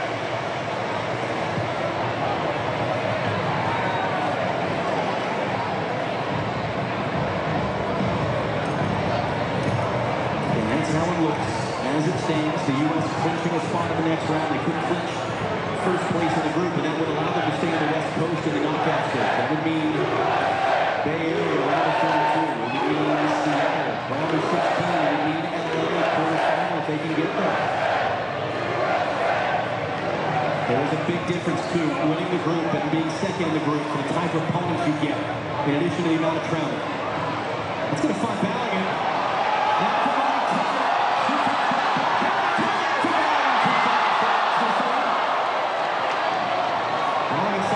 There's no one in the box for the U.S. Freeman. Berhalter for McKenny. Ballaghan. And not quite the right angle for Berhalter, although his block holds it in momentarily. Scally's there with a header. Aaron Kuda trying to sneak in. Draws contact off Richards. He's going to get a yellow for this. So now Chris Richards on the yellow card as well. Coming across, though, this is a smart foul. This is textbook tactical foul. Aaron Kuda with his speed. You don't want to just even open the door of doubt and just cleans him out, but in a slightly innocuous way. But the reason yellow is the referee. He actually had a little trip. He's getting stretched off right now with maybe a little bit of cramp. And then the hope is it's cramping and nothing more, because it was an awkward. Yeah, he thought Trump was going to give the yellow to Chris Richards. And it's something we don't really talk about a lot, but the fitness levels these referees have to have. One of the ways you hear it phrased is the referee has to be more fit than any given player on the field. What the hell's going on here? What is quick counter to be able to make the cut. And it's a warm day. The sun is out. You've got FIFA medical staff. Mark Plattberg is with us. Yeah, someone give that guy a banana. I don't know what's going on, man. See this, but I mean, this is just as much as it is for the players. Throw orange at him. Come on. It certainly is, and it's happened to them many times in the games where probably you haven't got the fluid on, and therefore you're cutting open. It's interesting.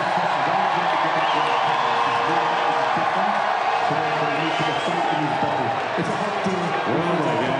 Into the conditions, and man, I've been here every day since World Cup. No problem with those. The other piece of it I think is interesting. You look at these referees now. They got microphones. They've got cameras. They've got the spray. I mean, it's a lot of gear you're carting around, too. It certainly is, especially now in the modern day, the amount of weekend vibes with the technology. But Felix Zayas certainly carry on. He's only got, what, 2 minutes plus a little bit more stoppage time to deal with. He can protect himself as long as the game's not stretched. I'm sure that the reserve referee will not be used in this one. And you saw Katia Garcia of Mexico, the fourth official, run over some hydration. Gio and Haji Ryder preparing to enter. I'm going to give the referee a yellow card. Or a yellow card on the referee. Here comes the Australian free kick off the Richards yellow card. Pops sideways. Malik Tillman is high and as far as he can boot it. And Pelican was trying to get clean out of the air. U.S. got to reset here defensively. Trusty heads that away in front of Italiano. The U.S. want to make subs. They were screaming at the fourth official. And they're saying that the paperwork wasn't ready. So the U.S. is still having to defend. No, they're not, because it's all the way through. And just keep in mind, too, that number you're seeing, 1 minute in essence, is going to be a little bit more. It's only the referee who actually knows how much time is left in this game because of the added time of him being down on the ground. Lobalian created the own goal that was the opener. Haji Ryder's on.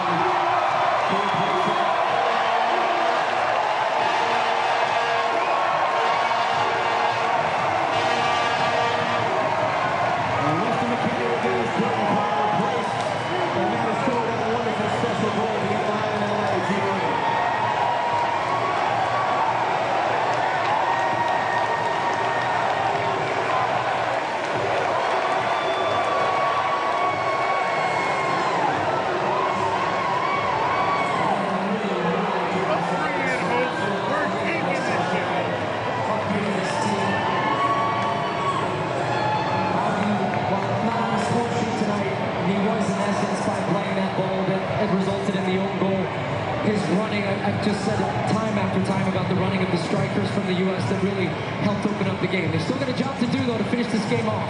Aaron Kunda battling with Trusty, gets up first, gets to the ball, gets across, it's stabbed away by Sebastian Berhalter. Tyler Adams hits the eject button. Tillman gonna get a back answer from Garrett. Can he play?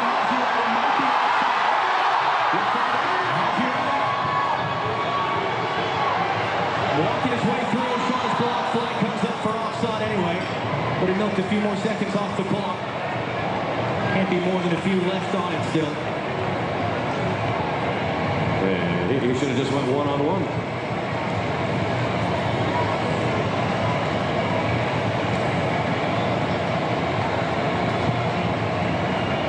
He sends it long. Still time enough. Tim Ream with the second header. Irvine just hooks it blindly over his head. And the bounce all the way through. Perfect day. Perfect atmosphere. Seconds away from a perfect result.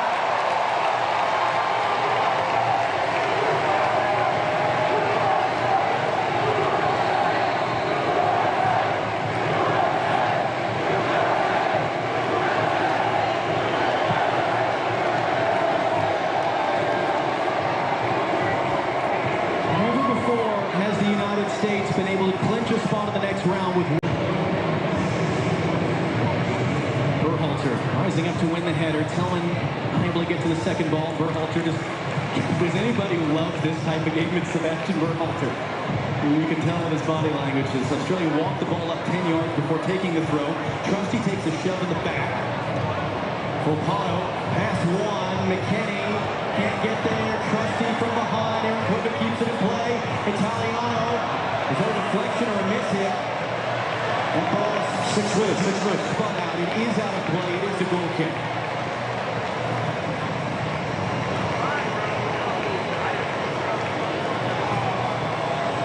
So this is the stuff, the bottom left of your screen. Look, that was the incident we didn't see before. Pretty clear.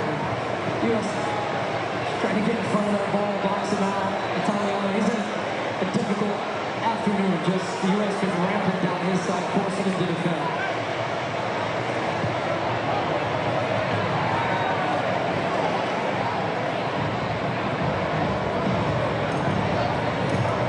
And that's how it looks.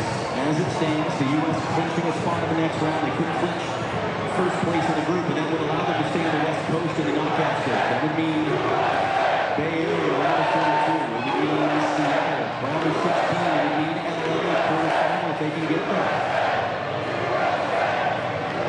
There's a big difference, too, winning the group and being second in the group for the type of opponents you get, in addition to the amount of travel. It's going to find Ballaghan.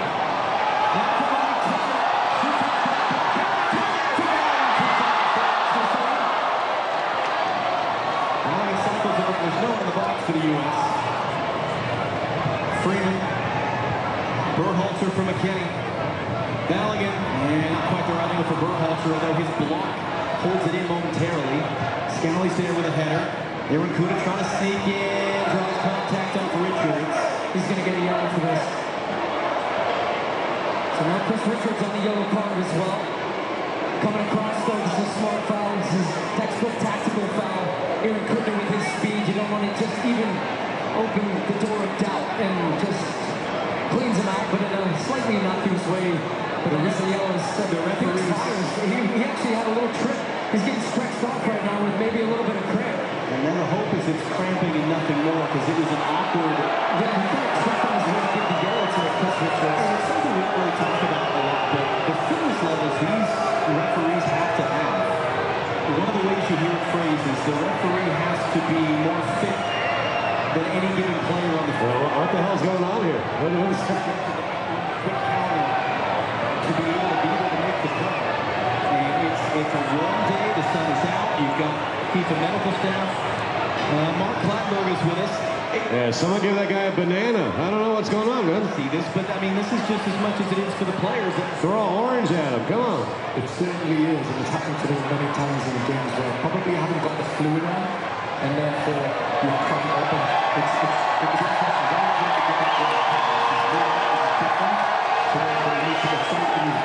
It's a hot day. Oh my God. Into the conditions, and man, I've been here every day since World Cup.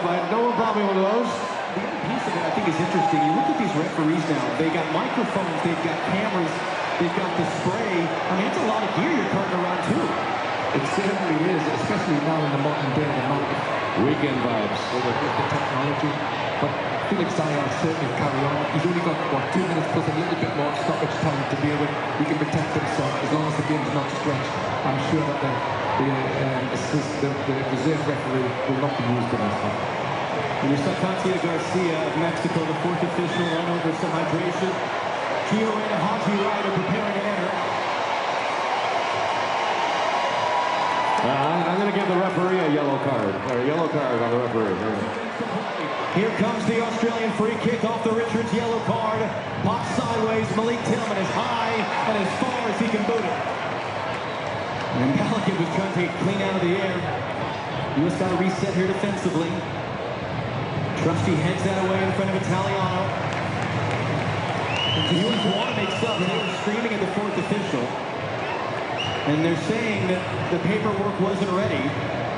So the U.S. is still having to defend. No, they're not, because it's all the way through. And just keep in mind, too, that number you're seeing, 1 minute, in essence, it's going to be a little bit more. It's only the referee who actually knows how much time is left in this game because of the added time of him being down on the ground. Will Ballaghan created the own goal that was the opener.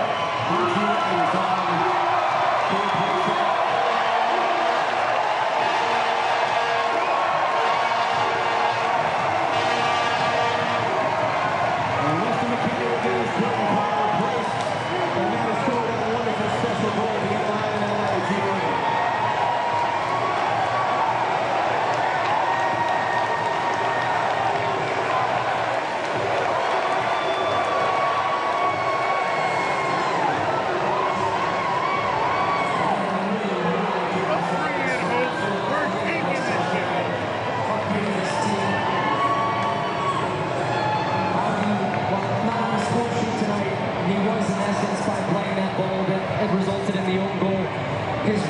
I've just said it time after time about the running of the strikers from the U.S. that really helped open up the game. They've still got a job to do, though, to finish this game off. Aaron Kuda battling with Trusty, gets up first, gets to the ball, gets across, it's stabbed away by Sebastian Berhalter. Tyler Adams hits the eject button. Tillman going to get it back after from Garrett. Can he play? It might be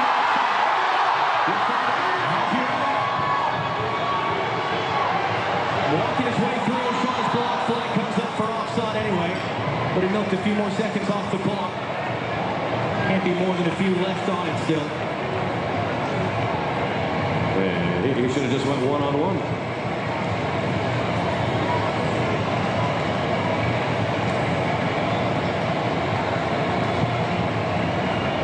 He sends it long. Still time enough.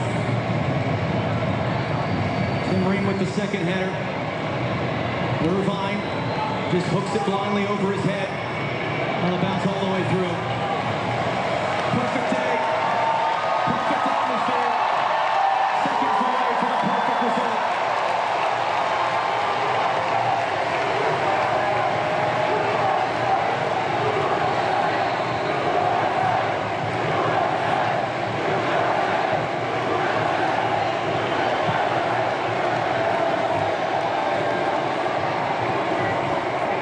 Never before has the United States been able to clinch a spot in the next round with Berhalter rising up to win the header. Tillman unable to get to the second ball. Berhalter just... Does anybody love this type of game? It's Sebastian Berhalter. You can tell in his body language. Australia walked the ball up 10 yards before taking the throw. Trusty takes a shove in the back. Volpato, pass one. McKenny can't get there. Trusty from behind. Aaron Cook keeps it in play.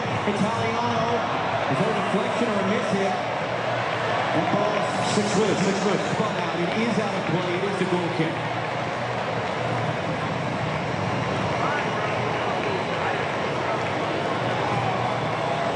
So this is the stuff, the bottom left of your screen. Look, that was the incident we didn't see before. Pretty clear. U.S. trying to get in front of that ball, box him out. Italiano, he's in a difficult afternoon. Just the U.S. been rampant down his side, forcing him to defend.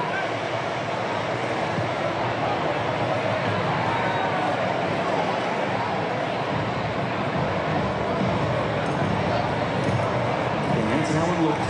As it stands, the U.S. clinching a spot in the next round. They could clinch first place in the group, and that would allow them to stay on the West Coast in the knockout stage. That would mean Bay Area, round of 32. It would mean Seattle, round of 16. It would mean LA, quarterfinal, if they can get there. There is a big difference, too, winning the group and being second in the group for the type of opponents you get, in addition to the amount of travel. It's going to find Ballaghan.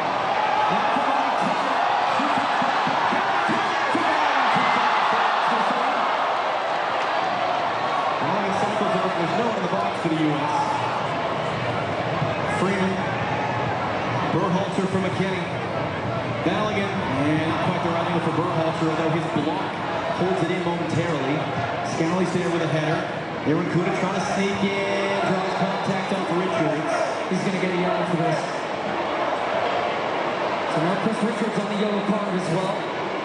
Coming across, though, this is a smart foul. This is textbook tactical foul. Aaron Kuda with his speed. You don't want to just even open the door of doubt and just cleans him out, but in a slightly innocuous way. But the reason yellow is the referee. He actually had a little trip.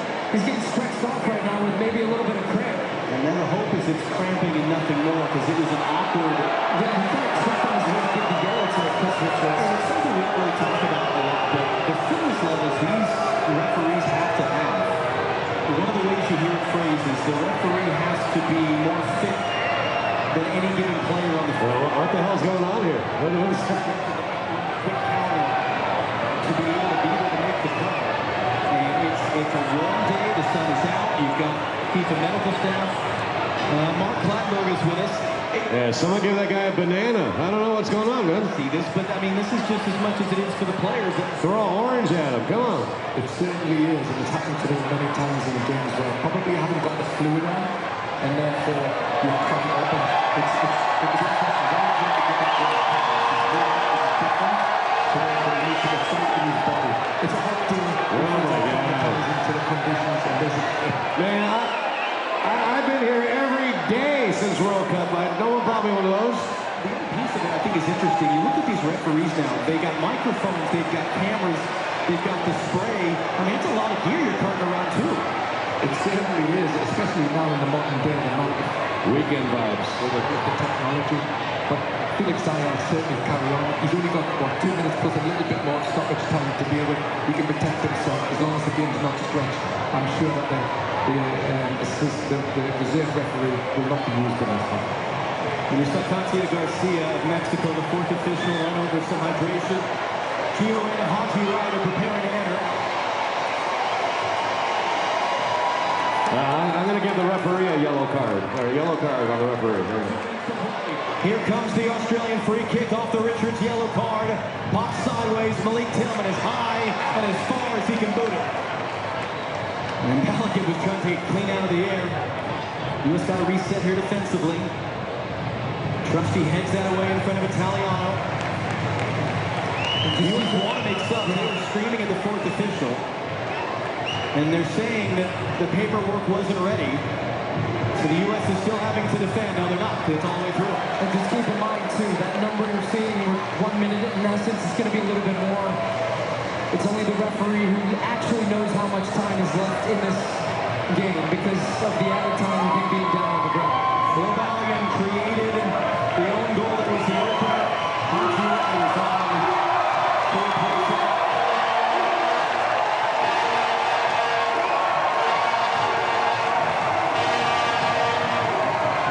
And Weston McKinney will get his third card replaced. And that is scored a wonderful special goal to get live in LA.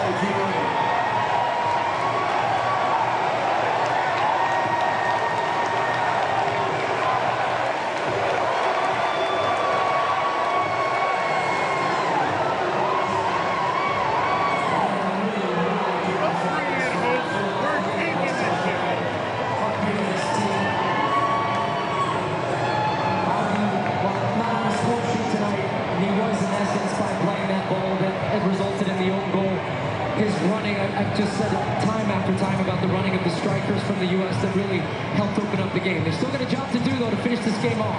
Here in Kunda battling with Trusty, gets up first, gets to the ball, gets across, it's stabbed away by Sebastian Berhalter. Tyler Adams hits the eject button. Tillman gonna get it back after from Garrett. Can he play? Haji Ryder might be Haji Ryder walking his way through. Shaw's block flag comes up for offside anyway, but he milked a few more seconds off the clock. Can't be more than a few left on it still.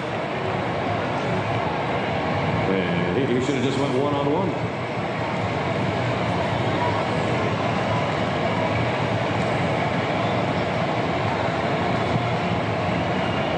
He sends it long, still time enough. Tim Ream with the second header. Irvine just hooks it blindly over his head. And the bounce all the way through. Perfect day. Perfect atmosphere. Seconds away from a perfect result.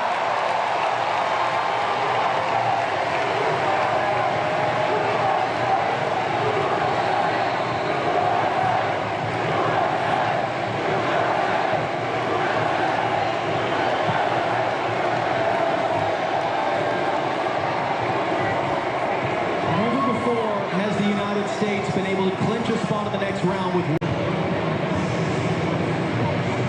Berhalter rising up to win the header. Tillman unable to get to the second ball. Berhalter just... Does anybody love this type of game? It's Sebastian Berhalter. You can tell in his body language. Australia walked the ball up 10 yards before taking the throw. Trusty takes a shove in the back. Volpato, pass one. McKenny can't get there. Trusty